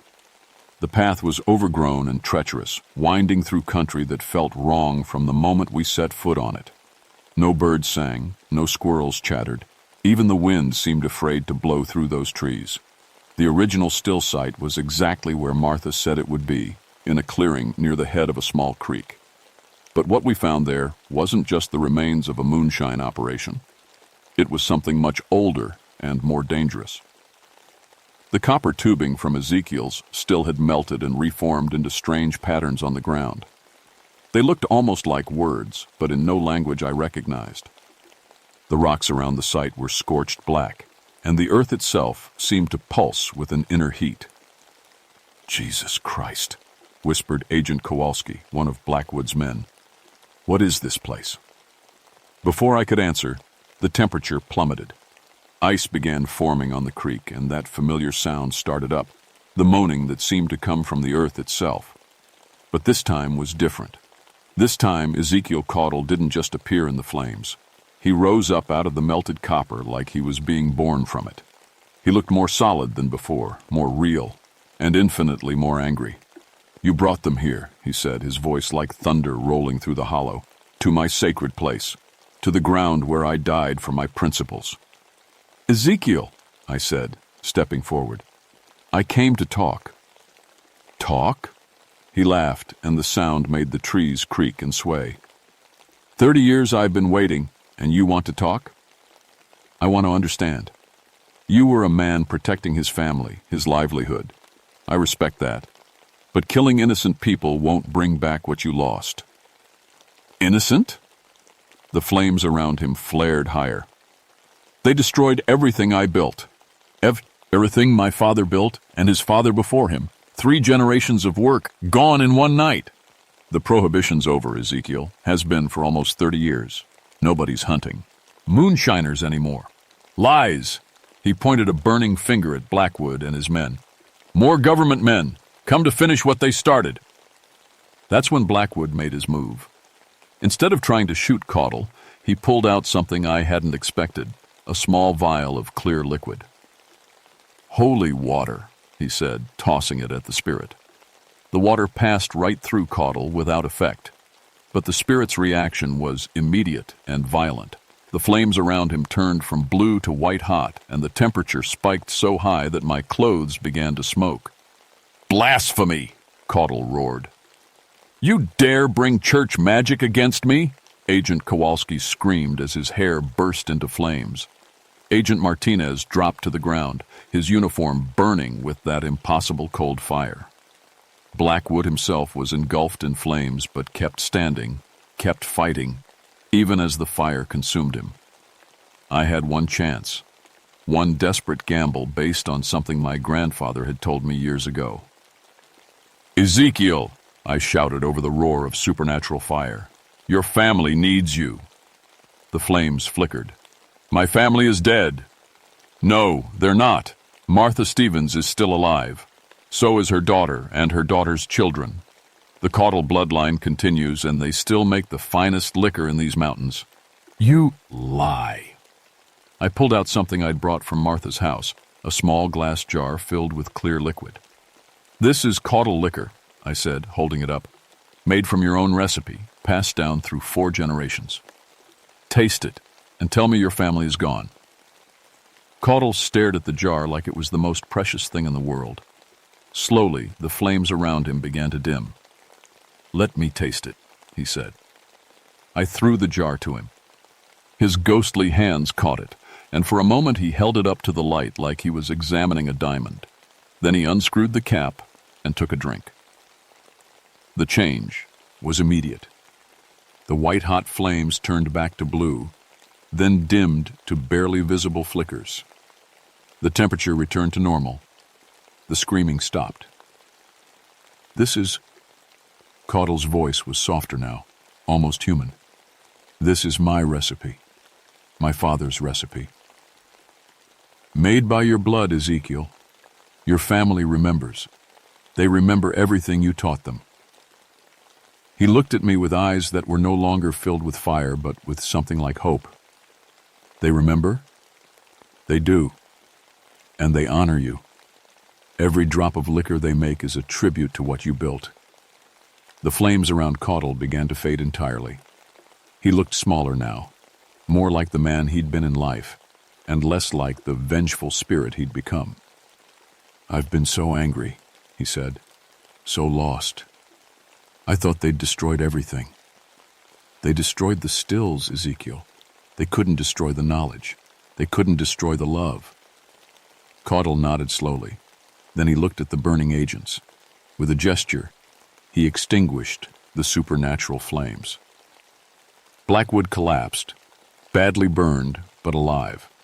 Martinez and Kowalski were unconscious but breathing. "I need to rest now," Caudle said. "I need to find peace." "Where will you go?"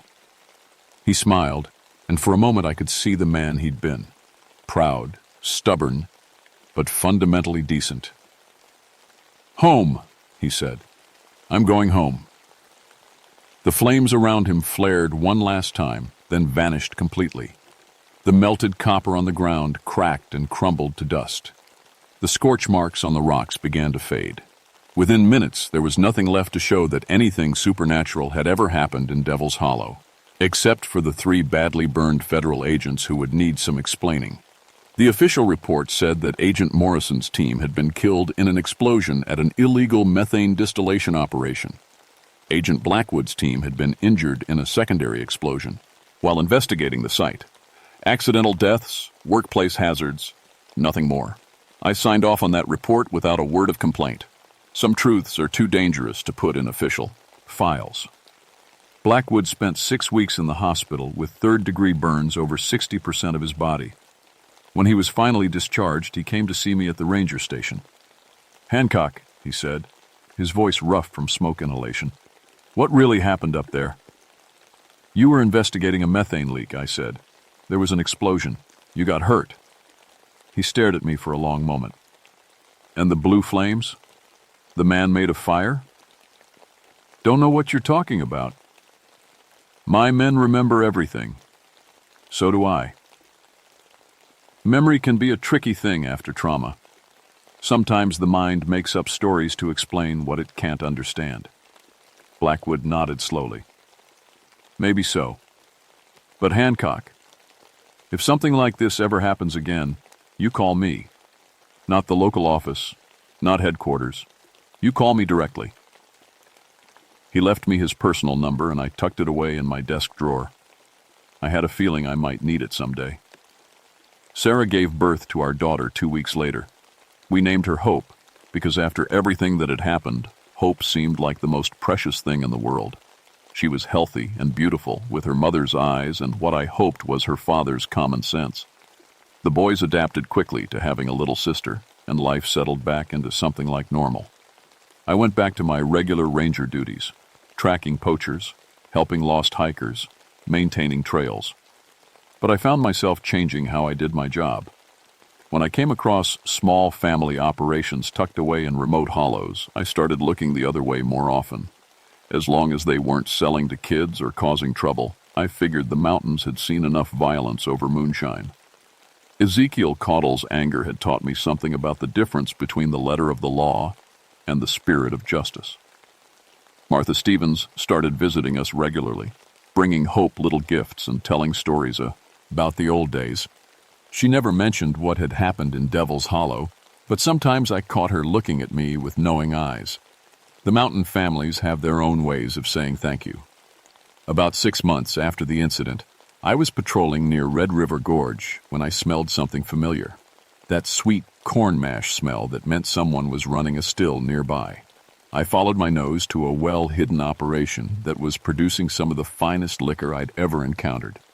The operator was a young man named David Caudle, Martha's grandson. When he saw me coming, he didn't run or try to hide. He just stood there waiting. "You gonna arrest me, Ranger Hancock?" he asked. I looked at his setup, clean, well-organized, producing maybe 5 gallons a week. Enough for family and a few friends, nothing commercial. "That depends," I said. "You selling to kids?" "No, sir, never." "You selling to outsiders? Bringing trouble to the community?" "No, sir, just family and a few neighbors." I nodded and turned to leave.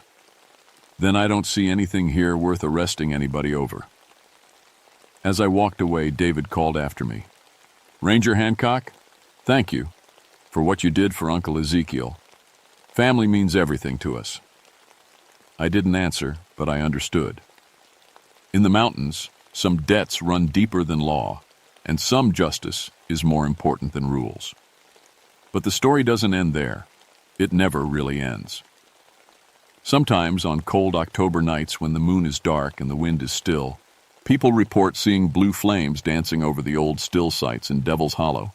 Hikers tell stories of a tall figure watching them from the tree line, making sure they don't disturb anything that shouldn't be disturbed. And every now and then, when federal agents get too aggressive in their investigations of mountain families, they find their equipment mysteriously malfunctioning. Watches stop working. Metal corrodes overnight. Vehicles break down for no apparent reason. The locals just smile and suggest that maybe city folks should stick to city problems. My hands bare. Permanent scars from that night in Devil's Hollow. Not from burns, but from something colder than ice. They ache sometimes when the weather changes, and they get painful whenever I shake hands with federal law enforcement officers. It's like my body remembers what my mind sometimes tries to forget. I still patrol those mountains, though I'm getting close to retirement age. My boys are grown now, with families of their own. Hope is 16 and already showing signs of having her daddy's stubborn streak and her mama's good sense. When she asks me about my job, I tell her that a ranger's most important duty isn't enforcing laws. It's understanding the land and the people who live on it. Some nights, when I'm sitting on my porch, listening to the sounds of the forest, I think about Ezekiel Caudle. I think about the anger that kept him bound to this world for 30 years and the family love that finally set him free. I think about the difference between justice and revenge, between protecting what's yours and destroying what threatens you. The mountains keep their secrets well. Most of the federal agents who survived that October never talked about what they saw. Blackwood retired early and moved to Florida, as far from Kentucky as he could get. Agent Collins left law enforcement entirely and became a teacher. But the families remember. The mountain people always remember. They tell stories about the still master who came back from the dead to protect his kinfolk, and about the ranger who helped put an angry spirit to rest. Those stories get passed down from father to son, mother to daughter, generation to generation. And sometimes, just sometimes, when the corn is high and the moon is right, you can still catch a whiff of that perfect caudle liquor on the mountain breeze. It smells like history and tradition and family pride all mixed together. They say that smell me. And Ezekiel is still watching, still protecting his people in his own way. Not with anger anymore, but with love. The way a man should protect what matters to him. I choose to believe that's true. In these mountains, some stories are too important not to believe. And if you ever find yourself hiking through Devil's Hollow on a cold October night and you see blue flames dancing in the distance, my advice is simple. Show respect, move along quietly, and remember that some things in this world are bigger than badges and laws and the rules that city folks live by. The mountains remember everything, and they never forget.